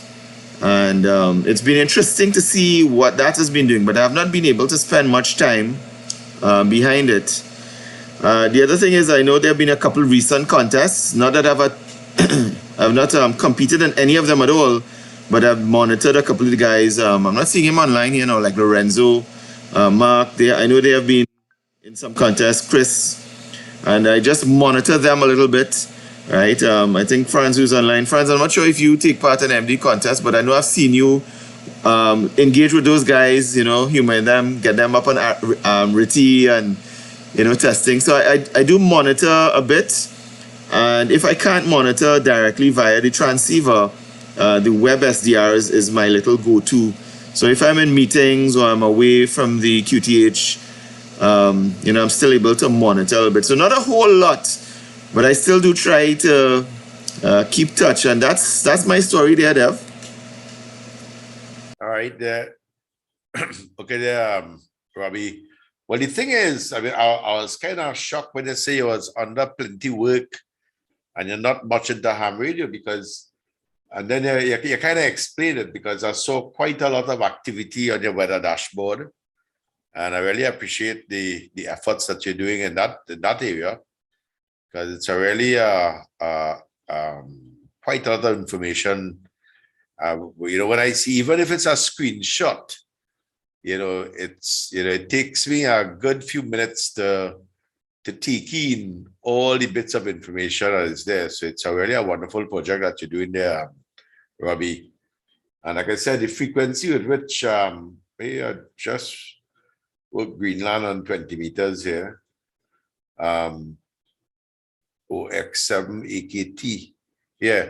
So like I said, you still find time to do quite a lot of stuff, because I know that is no easy task to get that dashboard with all that information and the frequency at which you post stuff. So you have to be very skilled to be so busy at work and yet do so much outside of the job there, Robbie. Well, there's a theory. Some people wrote papers saying, as human beings, we cannot truly multitask. So I understand their theory, why they say that, when they look at the brain. But I disagree with that. So, in IT, you have this thing called multi-programming. The thing is, we can do things in parallel. So we may not necessarily be able to focus and concentrate on more than one thing at a time. So maybe I might agree with that. But like you just said, Greenland, I just jumped quickly 2 seconds, switched and just try to work that Greenland station, But we in conversations. So it's that kind of, quick switch. And I don't even have the screen up in front of me. I'm looking at you guys there, right? This is fantastic. These conversations, I think, really is a nice platform for us. But as you mentioned Greenland, I say, well, I don't think I have Greenland on 20 meters FT8. I just quickly 2 seconds bap, and that go in. And that doesn't take, to me, that doesn't really take a lot. So it's kind of what you do with your time, you know. Time is valuable. If it's one thing that is a limited resource on this earth that we're here, you know, some say 3 score and 10 is what we might get if we're lucky, you know. But every second, every millisecond, we have a choice to make. And yeah, so we get things done. But, you know, in amateur radio, really wish I could spend more time because it just is so intriguing. It's limitless. I mean, I look at what Franz is doing with his weather stuff as well, right? With his pie. I mean, everybody. There's a limitless, and that's the beautiful thing about amateur radio. When you get that ticket, that license, it allows you to do so much learning. I mean, all you guys here. I mean, I learned. You see, I have Stevenson there. I seeing you'd have all of the folks here. Everybody does an experiment. Everybody shares. I heard a little conversation. I was a little offline for a second. And I heard Rosemond talking about the double bazooka. You know, we don't all have to do the same thing, but, you know, we share and we learn from each other. And then we might say, you know, hey, you see that? Let me try that. Or I've always tried that. And, you know, I wasn't able to go beyond. But look, this person has. And they said, well, this was the setting or this was the solution or this was the source for that capacitor. And it's like, oh, that's where I can get one. And let me just go add that. Put that back on the front burner.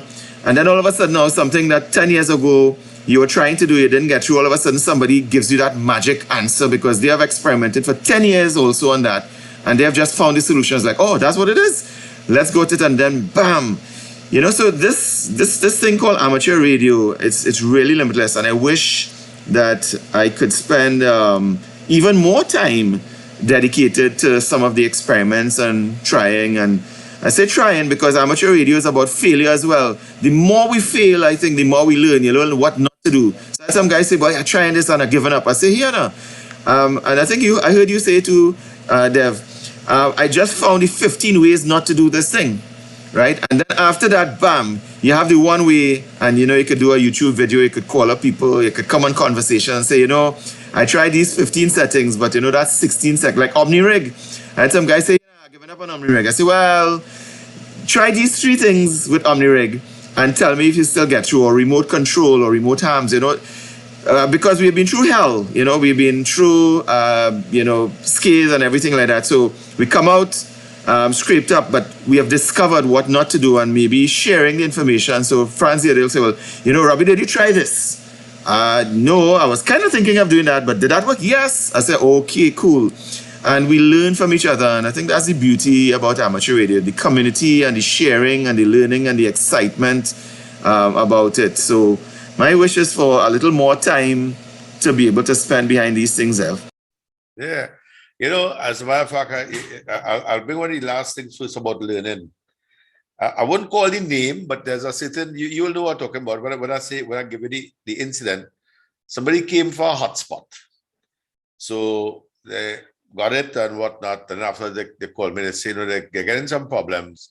If they could bring it by me and I'll set it up for them.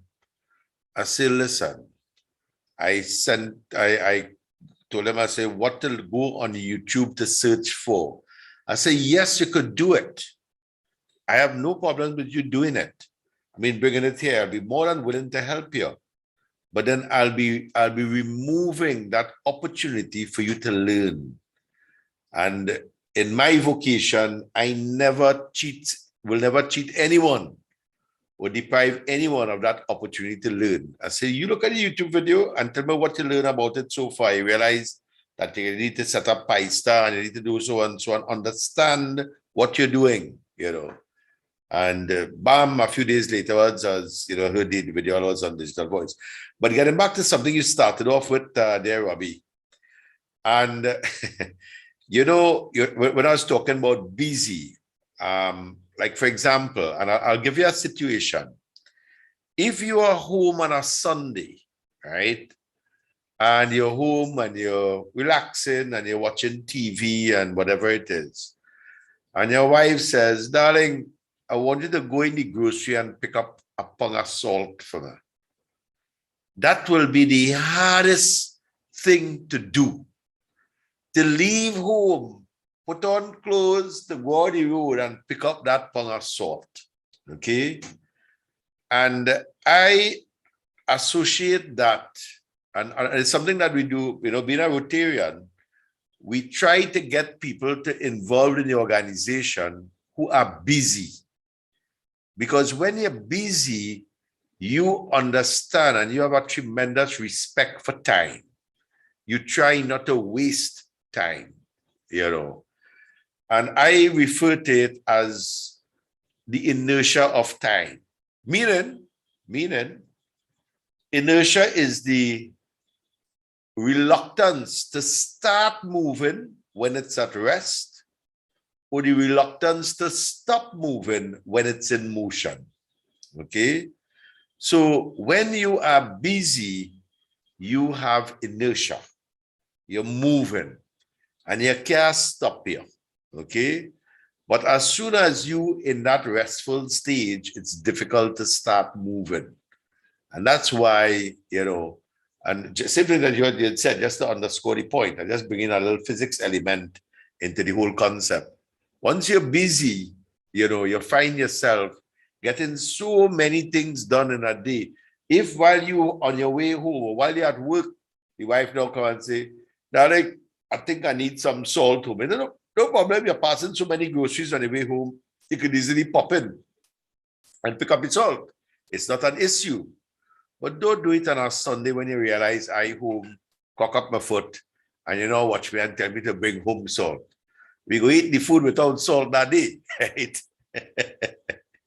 You know, and you're so right. I mean, with the expertise that we have here, you know, I know, for example, if I want to get help with antenna, who to check, you know, Franz tempted me with this Raspberry Pi and this weather station all the time. I mean, I took note, and Franz, that LNA and thing, I have it in my cart on Amazon. I save it for later. You just to put it in my cart and bring it down. When you see I decide to build it, I know exactly what SDR you use and what LNA you use, right? I have it. I think you had sent me the thing there. So I have it in the cart already, you know. So, you know, we have this expertise here, you know. I mean, I know you and you should have seen. I mean, maybe you could look at the rerun of the YouTube video. And if you think Franz is only doing that, Franz showed me a system where he had shared his screen earlier on, and the CW skimmer and the FT8 skimmer and the TTY skimmers, and Zarel, to use the local term, is a total macrometer demand setup there, boy. You know, so I totally agree with you there, Bobby. I mean, you know, I'm glad that the conversation is serving its usefulness. You know, and this is what it's about. It's for hams to get together and chat and share information and throughout the region. And now that we have Gordon here, Gordon, J73GAR, welcome.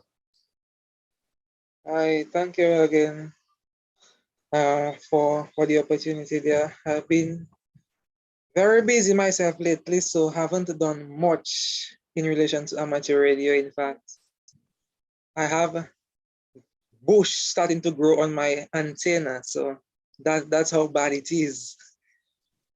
I haven't gotten much time really to do anything much, but that's a sin, you know.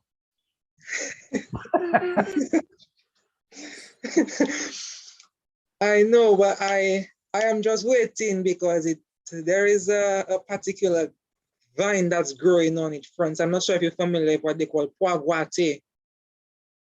Oh man, you have somebody you don't like, tell them go and clean it for you. So that is why that is my problem right now. So I just have to make up my mind one day to go clean it out and then head to the sea. What's the story behind that vine, Gordon? It makes a particular pod, like a bean, and it's extremely itchy. Once you get that, it will be blown in the wind, it will get on your clothes, and you will have an itch that you just cannot stop. What's the name again? Well, we call it poaguate.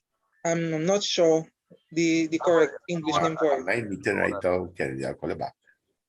But for sure, when that hit you, things you didn't know could scratch you shall scratch you.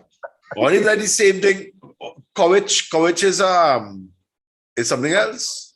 I'm not sure what the English name is for it actually. Yeah, no, you say it's a vine, right? So it can't be courage. Courage is Can't be more courage. a sapling. It'll be interesting to find out what was the actual name or the other names. Have it down the hill here, man. Yeah, so that is my unfortunate situation currently. Apart from that, I have a couple more tasks I need to do. One, I need to change the battery on my weather station up on the roof. I haven't gotten a chance to do that, so I'm not really reporting anything to Weather Underground right now. I have an ADSB tracker running on my Raspberry Pi. That is my most recent project, reporting to Flight Aware on Flight Radar 24. Apart from that, nothing much really. Time is limited, so there isn't much I have accomplished lately. And with that whole coronavirus situation, work didn't get any easier. It got worse. So that is how my situation is right now. What about digital voice? Are you on any digital voice mode, Gordon? I am not. I have DMR capabilities. I have a hotspot, but the antenna I was using for the hotspot, I have it now using on my Raspberry Pi to do the flight tracking. So I haven't gotten around to replacing that as yet. But the flight tracking, you can easily make a collinear, man, as long as you have some coax. Yeah, well, I have coax. I have all what I need, except for time. Well, yeah, it takes a little bit of time to make it. You can make the pieces and like one squeezes into the next, and you have a collinear antenna on 1080 because aviation, right? Yeah. Yes. Yeah. Right now, if you're using an antenna that you would have used on your hotspot, would have been either 440 most likely, right? So, yeah, it's a dual band. Right, so that is very inefficient for the planes actually. Yes, It yes. works, but it's not very efficient. Yeah. I'll look it up. I know I have it somewhere, like a eight collinear antenna. Well, I used to have one actually that I made, and that works real well, and it's simple. Don't cost nothing much. A piece of PVC, a cap, and push it in there, and I good. Yeah, it worked very well.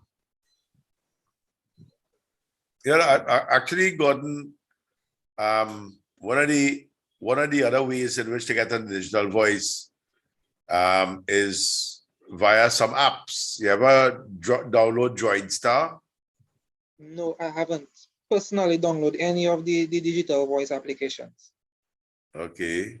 You have Android or iPhone? Android. Well, great. Just download, go on the on your Play Store and download DroidStar. DRIDSTR. I think you have a DMR ID already, right? Yes, I do. Yeah, well, on your phone, you could be on all the digital voice modes using DroidStar. Okay. I'm not saying you won't have use for your radios, but in the interim, while and it will take you all of 2 minutes to download DroidStar and maybe 3 minutes to set it up. I'm sure you could spare 5 minutes of your busy schedule. And you're on digital voice, DMR, D-Star, C4FM, the new mode M17, everything. Very capable piece of software. And in fact, we have somebody. I'll give, like these are a church. Let me get a testimonial now from Ron. Ron, tell them about DroidStar.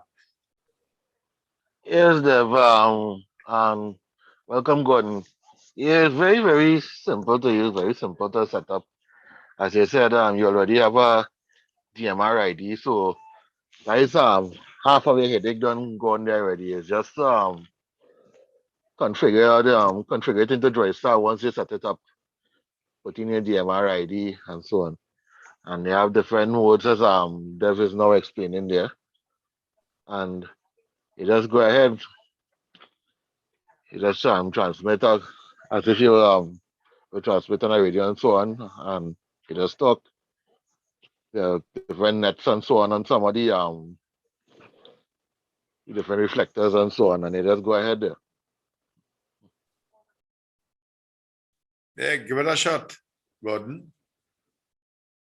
Yeah, I'll give it a try out tomorrow. Yeah. Gordon, the hotspot you bought didn't have a little, them short little, like the length of your finger kind of antenna with it? Yes, it does. Well, stick that on there, man. That's all you need. If you have a radio, you have a radio, right? That Yeah, I does, have a radio. I have a radio. even that not taking long to set up. Yeah. It was set up once upon a time, and I Turn it on.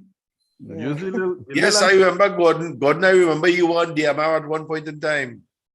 and that little antenna will give you coverage in your house for sure. And most times, quite yeah, a bit. in my house in the neighborhood, I'll be basically at the junction waiting for a bus, maybe about 150 meters away. I would be able to get back into my hotspot. Yeah, man. Yeah, that works. Okay. And what I did is it had a small SMA antenna at the back. So I unscrewed that and I had an SMA cable to one of the small mobile antennas. So I had that up on top. Right. Further out. Increase the range. Yeah. Right. All right. So give it a shot. Let us know it works out there, Gordon, the Android Star. And nice about that is that, it's on your phone. So anytime you have some time to kill, you can just bring it up and listen up to all the various activities on whereas with your radio, you might only have DMR because, if you don't know how to cross mode. But with this one little app, you have every single digital voice mode available, every single channel, every single talk group, every single reflector, every single room you could access with this little software. Amazing little bit of stuff there. So give it a shot. Yeah, I will. Yeah. All right. Anybody else have any topics or any questions or anything they want to raise? I still want to know who's Monica. Was that Franz? I still want to know who's Monica. Yeah, still want to know myself.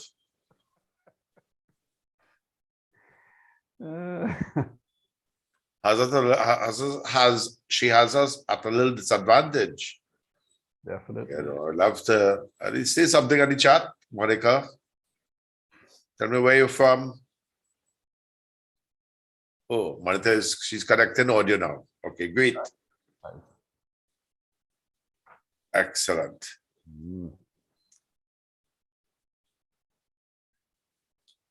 Oh. Huh. Hey, Robbie, how did the thing go at Southex? Were you able to go down there, Robbie?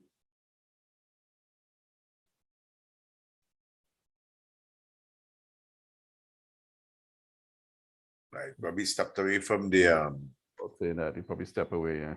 yeah. Uh, Ron, did you go down to Southex? Negative, Dev, due to work commitments, I wasn't able to do so.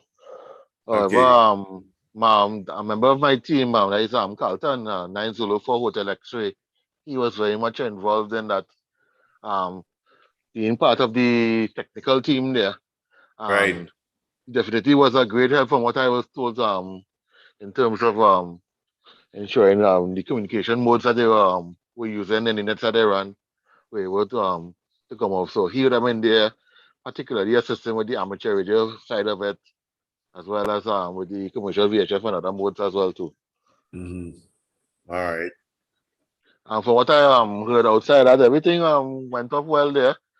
Given the shortness in time to prepare, and of course with the COVID-19 restrictions and so on, there's a limitations in terms of how many people could be in the booth and so on, and then of course with interfacing with the public and that kind of thing. But right. it was really worth it there. Really was a good showcase for React again, and definitely looking forward to another one. Yeah, unfortunately, I got tired. I was in Tobago, went up there from Friday morning to Sunday.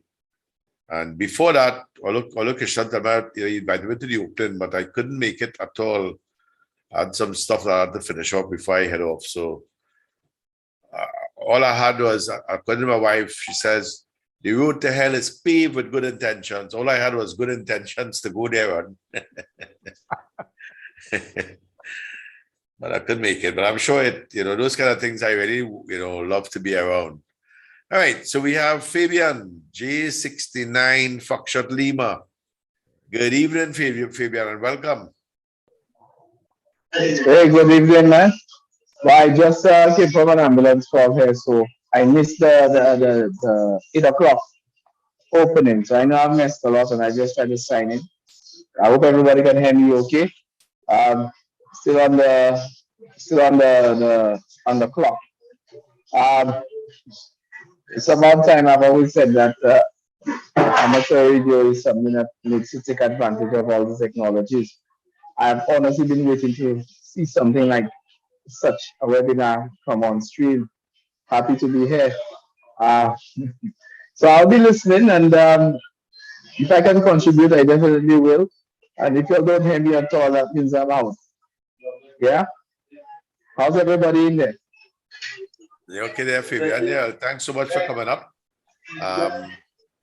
Just one question. What are you doing ham radio-wise these days, Fabian? Radio-wise? Yep, radio-wise. To be honest, I have been lapsing. In fact, it has to do with some internal struggles that I'm going through. I'm trying to start up a business, which has been taking a lot of the time. So I spend more time in the mobile radio-wise than home on radio-wise. So I've fitted my HF in my mobile, and I have the UHF capability. So it's more that than anything else. Some of the other modes I have not been able to jump into it wholesale. Again, home has not been, the shack has not been the place for radio for me for some time, as I've been out more than anything else. When I get back in, it's usually too late for me to just relax and restart the day. You guys know how that goes. So I'm more mobile than anything else these days. And that's about it for me. Yeah, okay. Well, these things happen. I guess once you stay busy and whatever. Thanks very much for dropping in, man. We have a good representation from the Caribbean here. Franz, I see a Siamese twin brother just come on. But let me ask a question if I can. I've seen only 11 participants. I find that kind of disappointing. I saw the ad sometime Sunday or Saturday. We didn't pass that on the forum. I know France did a job of passing it in our local forum. I had already gotten wind of it, so that was that.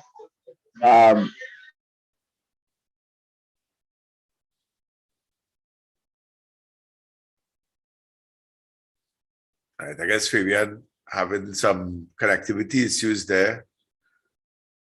All right. But I'm surprised.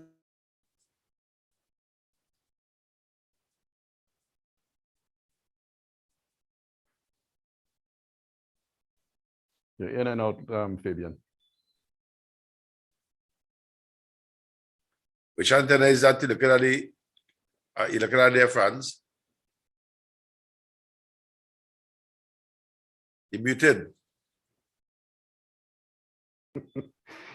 It's clear? Yeah, there you go. Yeah, that's just the nano VNA. It's not hooked up to anything there right now.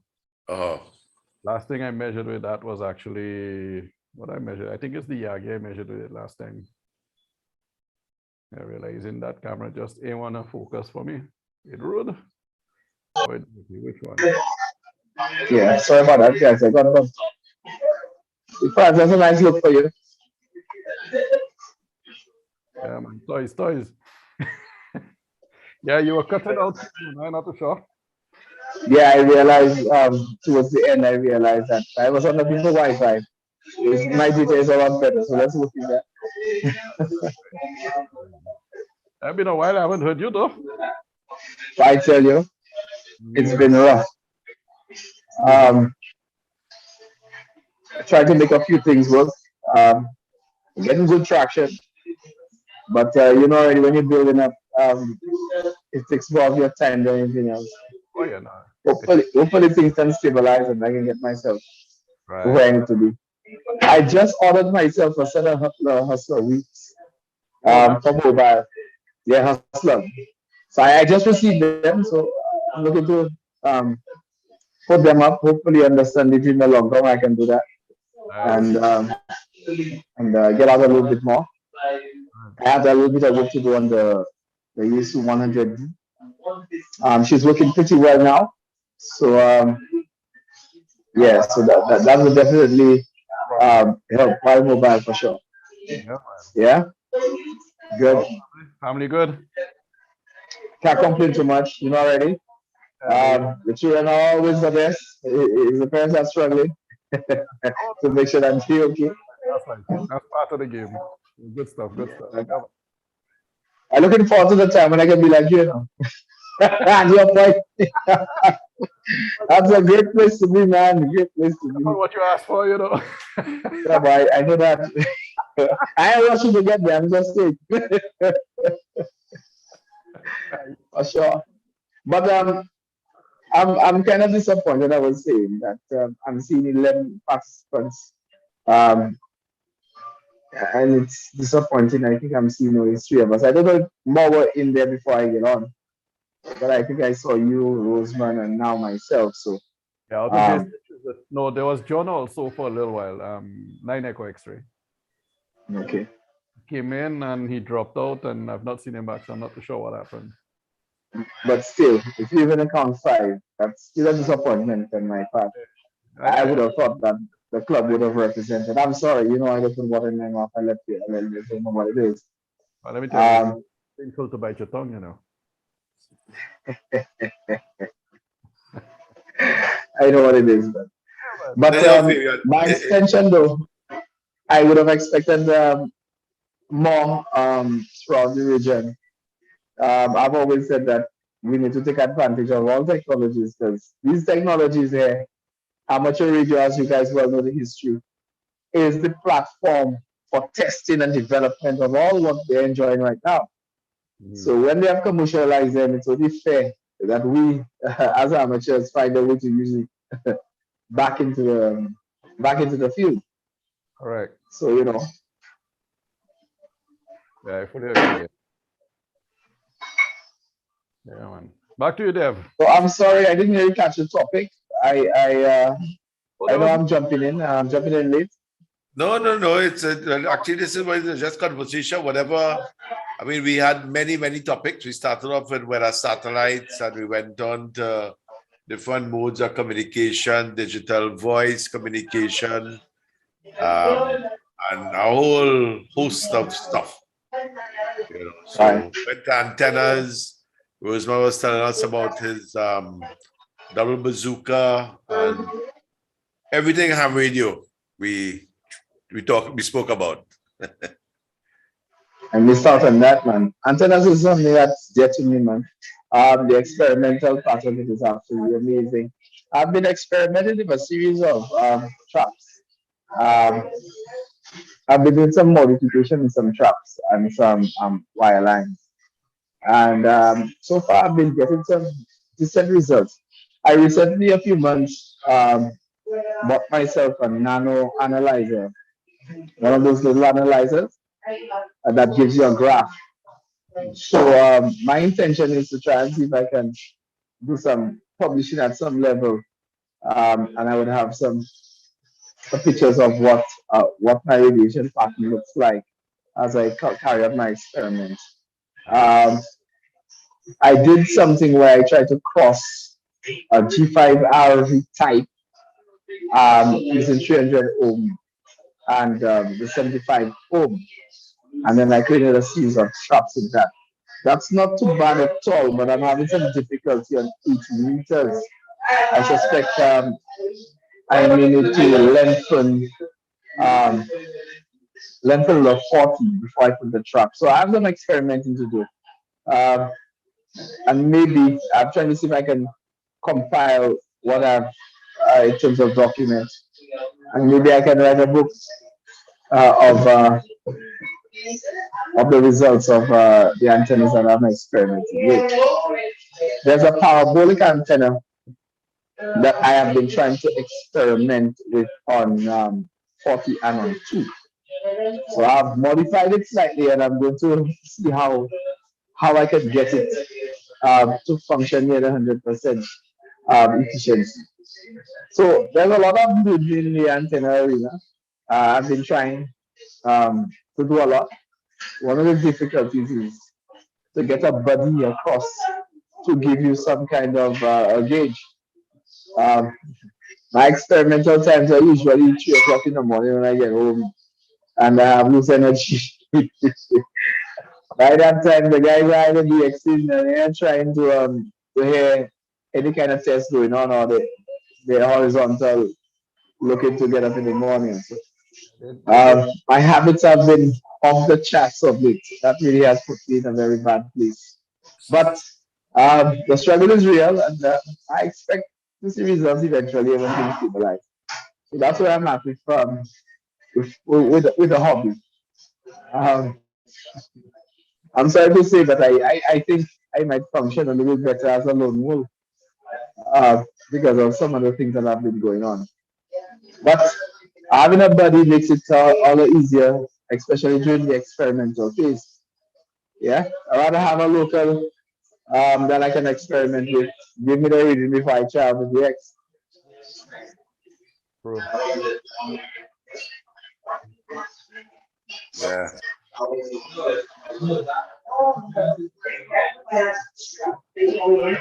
All right. I sent some talking. I guess it's your background there, Fabian. All right. Sorry about that. Let me No, just no, move no, that. no, I'm no, sorry. no, no, no. That's all right. That's all right. That's all right. I Yeah, thought you were saying something. I thought you were saying something. I have this That's all thing right. behind me there. Yeah. Yeah. That's important. Remember, you still on the clock, eh? So. Yeah, I'm with the guys. For the guys. Right. What can I say? Right. Let me give you a view of that's us at the house there waiting for the next call. Yeah. So not much of us there this evening. Putting it down before anything happens. You have to do it when you can because you never know. So we just came from one, and the other one might come anytime. So that's just what it is. That's right. Yeah, just be prepared like a good scout. We try. We try. Yeah. So between that and the day job, by the way, this is the night job. Between that and what I'm working on in my private capacity, my time is so chopped up. And that's what I'm saying. For me, it has been me trying to do more amateur radio mobile wise, since I seem to spend more time mobile next to the radio versus when I'm home.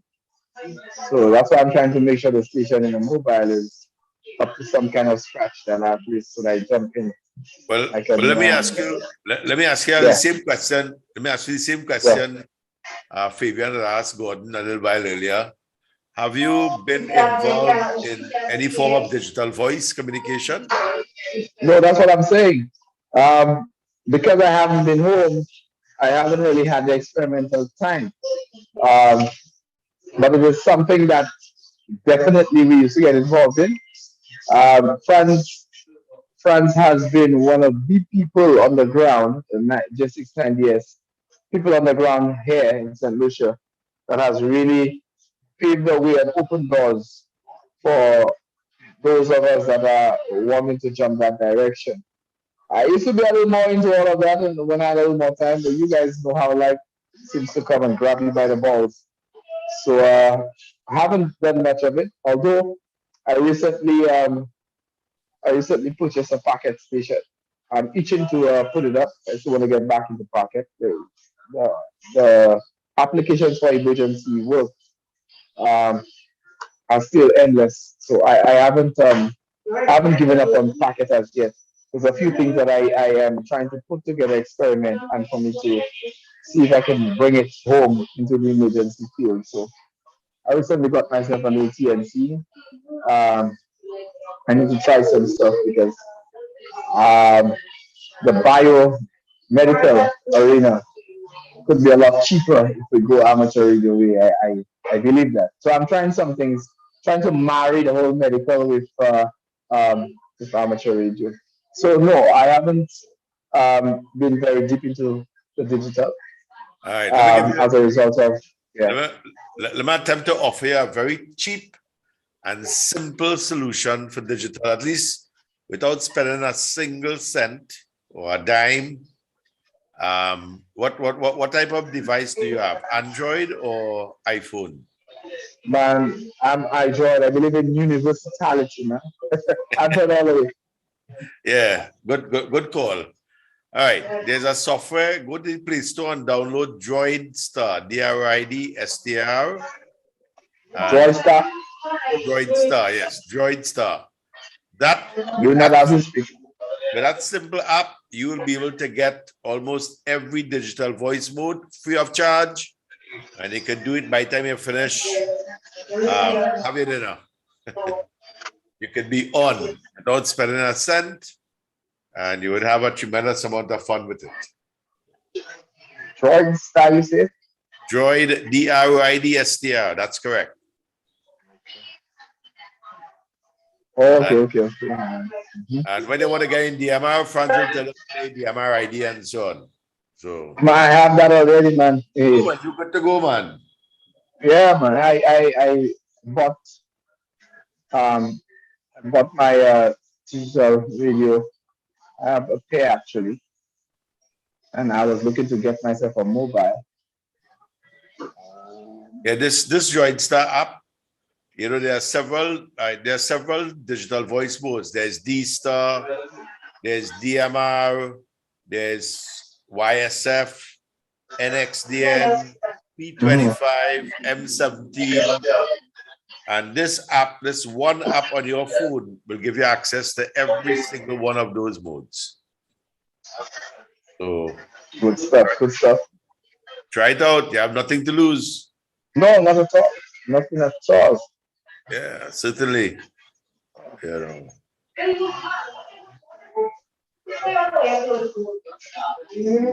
All right, let me pass it around. Anybody have any final comments before we start winding things up? Let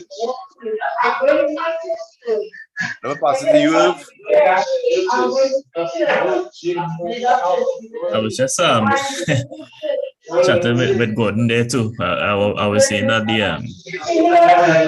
I can't remember the name. What was the name of the wine? But he said he found it as velvet beans. So I could probably throw this one up here too. I'm trying to understand why it's called velvet beans. Let me tell you, nothing velvety about it. Well, I guess it's because of the way the pot is. Must be, yeah. Well, let me real not nice, you know. That's wicked. Yeah, so that's I guess because of this part here. Oh. Yeah, that's probably why they call it that. But it seemed to be it's insane with itching and pain. Yeah, but they're calling it coverage too. But I guess maybe coverage is like a generic term with respect to this itchy type of plants too. Coverage is mean what? What form? Coverage is like a plant. It's like a small tree kind of thing now. It's more like a small standing plant as I know it, but you know, the more you do research, you see more things. But it's looking like definitely a pot here, but I was reading a little bit on it too. The seeds seem to have medicinal benefits as well too. So I don't know if anybody has any idea, but I was kind of intrigued by that. But I have never seen this in Trinidad, but if it's tropical, we got it here. So that's an interesting one. Yeah, but Franz, what about if you want to go and take some weedicide and spray it on the root? Well, yeah, that would bring it down, but the residual of the stuff that makes you itch is still on the pod. So yeah. You still have to remove it from. You get it. You all have a lot of Haitians in Dominica too, right? You all have a good community. We have some there, but they learn it. They know about it. No, but those that smoke, You know, you smoke good. When you go there, you take that out, they know nothing happened yet. Yet. That's but the kind but of people that Dev, can take out, you know. Because anybody in their right mind, they will not yeah, even close to that. therefore what happens with that thing is it goes through that yearly cycle. So right now it's just starting to flower and to produce the pod in November, December, that time there. And it will be active up until April. You will have that pod, it will stay on the leaves whenever it rains, whenever you have a breeze, it would come in to get on your clothes. And you would just pick up your clothes from the line, put it on you, and for the rest of the day, you'll have an itch. So Just don't hang out. I guess don't hang your underwear outside at all.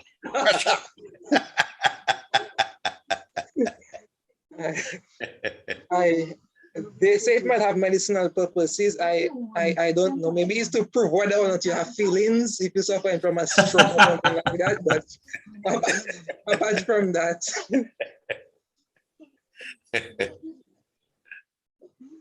Well, you say it's a vine. Some of these pictures here looking like a tree. It's not looking. Well, if you let it grow long enough, that vine. I suppose. You know, a pumpkin is a vine, right? But you know that if you let it grow long enough and you maintain it long enough, the stump actually nearly becomes like a plant, like a tree. Yeah. Yeah, so Irvin, what it does is whatever structure that's near, it will creep and it will grow on it. Some of them taking over entire trees, like big mango trees, to cover the entire canopy. Right. So hopefully by the next edition, we will come up with a solution for velvet beans in the Caribbean. So all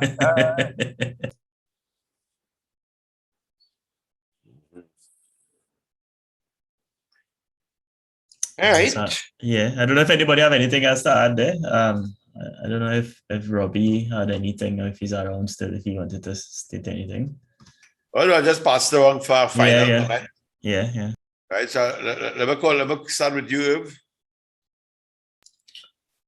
Yeah, well, as usual, I would say thanks to everyone for coming. I know we have a bunch of regulars here, so special shout out to people like Franz and Ronald and Stevenson and the rest. You know, is Robbie. Always nice. Yeah, well, of course, Robbie. Well, pretty much everybody here is a regular now, so yeah, that's right. Yeah, so you know, thanks for keeping it going. We have some things we have in the works, and you know, we hope to see some of these things bear fruit, not fruit like the velvet beans, but you know, more productive fruits. That's about it from me there. You know, hopefully in the coming months, I should have a little bit more time to get back to tinkering and things like that. So, you know, good evening all, and thanks especially to the viewers on YouTube and on the DV Caribbean. You know, have a good evening. All right, Franz, you next. Yeah, it was good as usual. Always good conversation. You always learn something new and hear something new, and you know. But that's what it's about, as you said. You know, it's about sharing. You gather, you give, and you share. So we can all learn from each other, man. That's what it was. But that's what it's really about. So it's nice to have seen Rosamond in there. Well, Fabian is still there with us, and John popped in and out. I'll talk to him tomorrow because I have something for him to drop off. So I'll ask him what happened. Probably his phone conked out or something. But yeah, it's definitely nice to see all the regulars on, and of course a good evening to all those that are watching on YouTube also, of course, man. And good job. Looking forward to the next one, man. It's always great. Right, I see Irwin flashing it there. The next one will be on November 17th, so that's great. Ron, over to you. Yes, good evening again, everyone. And definitely it was a pleasure being in this forum again. As I said, so far I've been fortunate to be able to attend every single one since it started there. So things kind of worked out well for me in that favor in terms of how I work and so on. And definitely learning a lot in terms of the digital voice again. Dev, you have given me some more things to consider again going forward. Some other experiments I can do, other things I can try. And it's always nice when persons now coming on board are giving tips in terms of getting into digital voice. And for example, started with Droid Star and so on. So nice to know that there are new people coming in into that. So try to encourage them to explore it and so on and keep this thing going. So definitely looking forward to our next session again. Hopefully I'll be available. And I want to wish everyone a very pleasant and peaceful evening, what's left of it, and all the best for the day ahead tomorrow. So take care, everyone, from 9 Zulu 4, Romeo Golf November. Excellent, everyone. Thanks so much for being part of the session here. And Steve, 9Y4 Sierra Hotel, you're still there with us? Yeah, I'm here monitoring as usual, doing some other things on the side here. But thanks, Dev. I got a lot of information because I have one of those thumb TV that I use probably once or put it down somewhere and I can't find it. So I don't go and look for it. So that will be another project. So when I'm ready, I will call on you, right? And I have the other Pi Star that I put a 7-inch screen, put in the 7-inch screen and stuff, and I'm supposed to load up some programs on it and haven't done anything. So I have some projects to work on. Right? So, but good night, everyone, and nice chatting with you all. Lots of ideas. Someday I will get like you all and have about 6 or 7, right? 5 stars and SDRs and all this stuff. You know? So don't show up now. I'll get there. Crawl in, but I'll get there. Yeah, man. The important thing is to whatever you have, just enjoy it. Just enjoy it to the max, you know. All right, Stevenson, over to you, buddy. Oh, Stevenson does walk away from the radio, you know. All right. Good night again, gentlemen. Yeah, it was always a pleasure on this end, yeah.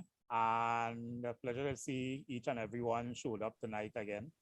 Although my partner in Baltimore, he get kind of tied up. He had to do some extra work there, so he kind of tied that he was not on tonight there. That entry CVA from Baltimore, Maryland. Yeah, so everything in order on this end, yeah. And hoping everybody is staying safe, staying healthy, trying to their best to stay away from COVID. Ian is not a very friendly guy. Amateur radio is every single thing. We are home, so much to do, and yet so much little time. But Gordon, time is of essence. And if you don't make the time, you'll never have the time. So try your best. And we need to see our station from your neck of the woods also too. We need Dominica inside. Very simple. France will help you out. Very cheap, very simple to put it up. Right? So I could always talk to France and he will surely lead you on the right way. So once again, gentlemen, all the best again. Take care. Have a great night. Talk to you later down the road. Stay safe, vaccinate, to communicate. All right, there, Stevenson. Thanks so much, buddy. Roger, still there with us? 9Z4RS. Something I don't know. Yeah, good night, Dev. Right. Like you hear something I didn't hear yet, but no problems at all. Thanks for that one. Yeah, we're still here. We just want to wish everyone a good night. We were kind of in and out of the conversation, as you might have realized. We took a little disappearing act on you a little bit earlier. All right. So I'm looking forward to the other session. I hope that I can actually get in there earlier this time. No problems at all. We see in the ham world. 73 guys. Catch you later. Thanks so much for coming in there, Roger. I really appreciate it. All the time there. All right. I do it in the same order that you all appeared. So the next person, I think, was Gordon. Over to you there, Gordon. All right, Dev. Yeah, well, thank you very much for the opportunity. Hopefully next time around I can try to be there early to join from the beginning. I missed out some of the beginning and then I was able to follow from YouTube, but I'll try my best the next time around to join the Zoom from the get-go there.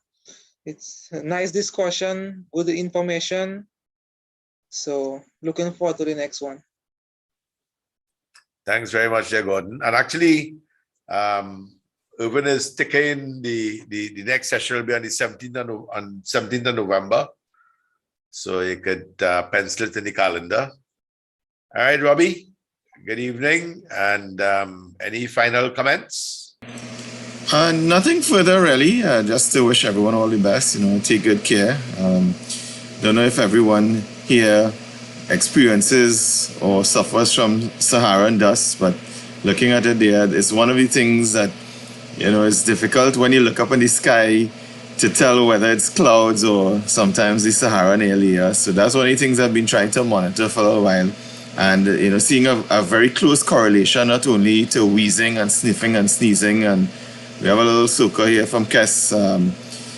You all can look it up on YouTube, called Saharan dust, right? It's to the tune of savanna grass, but if you're into that sort of thing, check it out.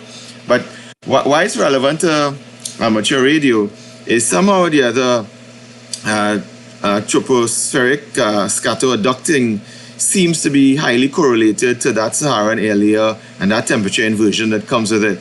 So apart from health, it kind of indicates when that form of propagation might exist. I know there are several hams who take advantage of it, communicating Delta 4 Charlie and all those other things via the 2-meter band and so on. So that Saharan dust, I'm also told, I saw some postings, a lot of people who are into horticulture and agriculture and plant-based substances. So it is said that the Saharan dust actually does help in the agricultural sector across the Caribbean as well as South America, Central America, and other countries. So don't mind we get wheezing. It benefits agriculture and it benefits amateur radio. That's all I have. Everyone, all have a great rest of the week. Take good care and be safe. Thanks, Dev. You okay there, Robbie? Yes. As a matter of fact, the wife and I, we normally have breakfast like around 5:30. So I like to open up my front door and my back door. And there's a little kind of valley when I look through the front door. And I woke up this morning, I say, wait a minute. Is that mist or is that Sahara dust? So I keep watching it. But when I see 7 o'clock and his place still looking the same way, I said, no, Gil, last time it was Sahara dust. Because it was mist and the sun comes up, of course, that would have disappeared. But that did not happen. So it was Sahara dust and it seemed to be, was pretty high. So that's my little meter for determining what the figure is like.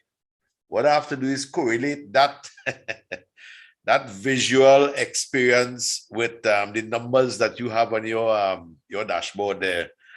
So I'll be able to tell us, well, it's looking as though it's a yellow. Once I see it, I know it's yellow, But to probably put a value to it is the next one there. All right. Thanks very much there, Bobby, for those comments there. All right. And let's see, we have Orville Smith now coming, and Fabian, over to you. I want to give you a chance to finish your dinner, That's why I didn't. That's right. That's right. That's fine, man. I'm happy. Anything amateur radio that is set up and I can be there, I try to be there. Because one thing that I've learned from the time I became a ham at a very young age is that it touches our lives whether we are involved in it or not. Especially in disaster, emergency. I try to promote it as much as possible. And those that don't know, they will never seem to know. But we are the essence of all the good things that people are now enjoying. So I believe that truly. Having said all of that, man, I am happy that at least I caught a piece of this wonderful event. Again, the work has its limitations and has caused problems. So I couldn't meet the 8 o'clock, but that's fine. I'm happy that it has gone on the time that it has and allowed me to at least catch some ends of it. Nice seeing you guys. The forum, I'm looking forward to the 17th, you say. Not even sure how my rotation runs on there. Let's hope that I may not be in the same situation around that time. So maybe I can probably contribute a lot more. So yeah, looking forward to the 17th. Again, I'm not sure whose brainchild it was, but kudos. If it's a committee, kudos. Keep it coming, keep it going. I may not be one of those persons that may be able to help instigate such, but I am one of those at the back that will help push the truck along. So keep doing what you guys are doing and know that as an amateur radio operator, I am there to support. For sure. Thanks for having me. Thanks so much for being here, Fabian, and thanks for the kudos and the comments, and really appreciate it. And I'm glad you could make it. And like I said, keep the 17th of November clear. We should be having the next event then as well.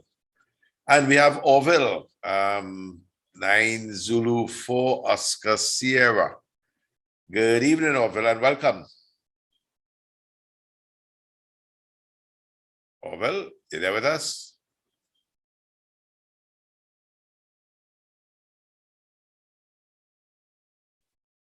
Oh, I know you're on mute, but we're not hearing you.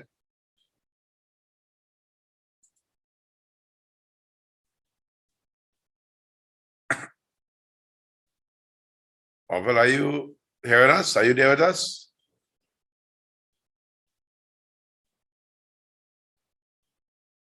All right.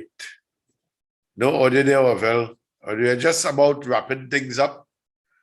Let me take this opportunity to thank everyone who showed up on the Zoom chat, on the Zoom call, but and also our YouTube participants who participated live.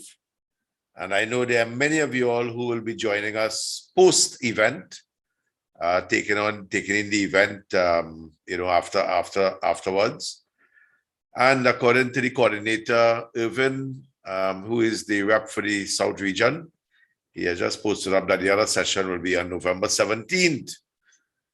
And then in December, I like to say, people have a certain forum, but I guess in December we'll come here for rum, So, so we have a December forum. Anyhow, good evening, guys. Good night. Really appreciate the chat. Really appreciate the conversations. I always enjoy these conversations with my fellow hams throughout the region. Thanks very much again. Be safe. And looking forward to seeing you guys on the 17th of November. Cemetery, take care. Bye for now. And thanks again, YouTube people. Yeah, so just one final closing comment that I would leave with is something that you said earlier. I posted on the chat as well too, but we would leave, I think, this evening with the quotation that the only opinion that matters with ham is mine. So I think we could close off on that one because it's a very important thing that we often seem to forget, right? It's a team that we could really run for a while again, and it should be around, and always keep reminding ourselves of that. And as you talk about the December forum, we will have to discuss the format of the December conversation. So we will have to see how we can best do that, and hopefully as we move forward to, we can have some in-person conversations going. So again, thanks for helping out with the hosting, Dev, and others for joining. And so good evening to everyone, and we'll be ending the stream now. So 7-3 all. All right, 7-3, man. You guys take care. Nice seeing some of you guys. Nice hearing you guys. 7-3 all. 7-3. Yeah, 7-3 all. 7-3, take care. Good night, everybody. All right. Yeah, blessed night all. Take care. Have a great night. Yeah, pleasant evening to everyone. Take care. Have an enjoyable day tomorrow. All right. Goodbye, all. 7-3. Good night, Dev. Good night, Dev. See you before Christmas, bye. Certainly. I might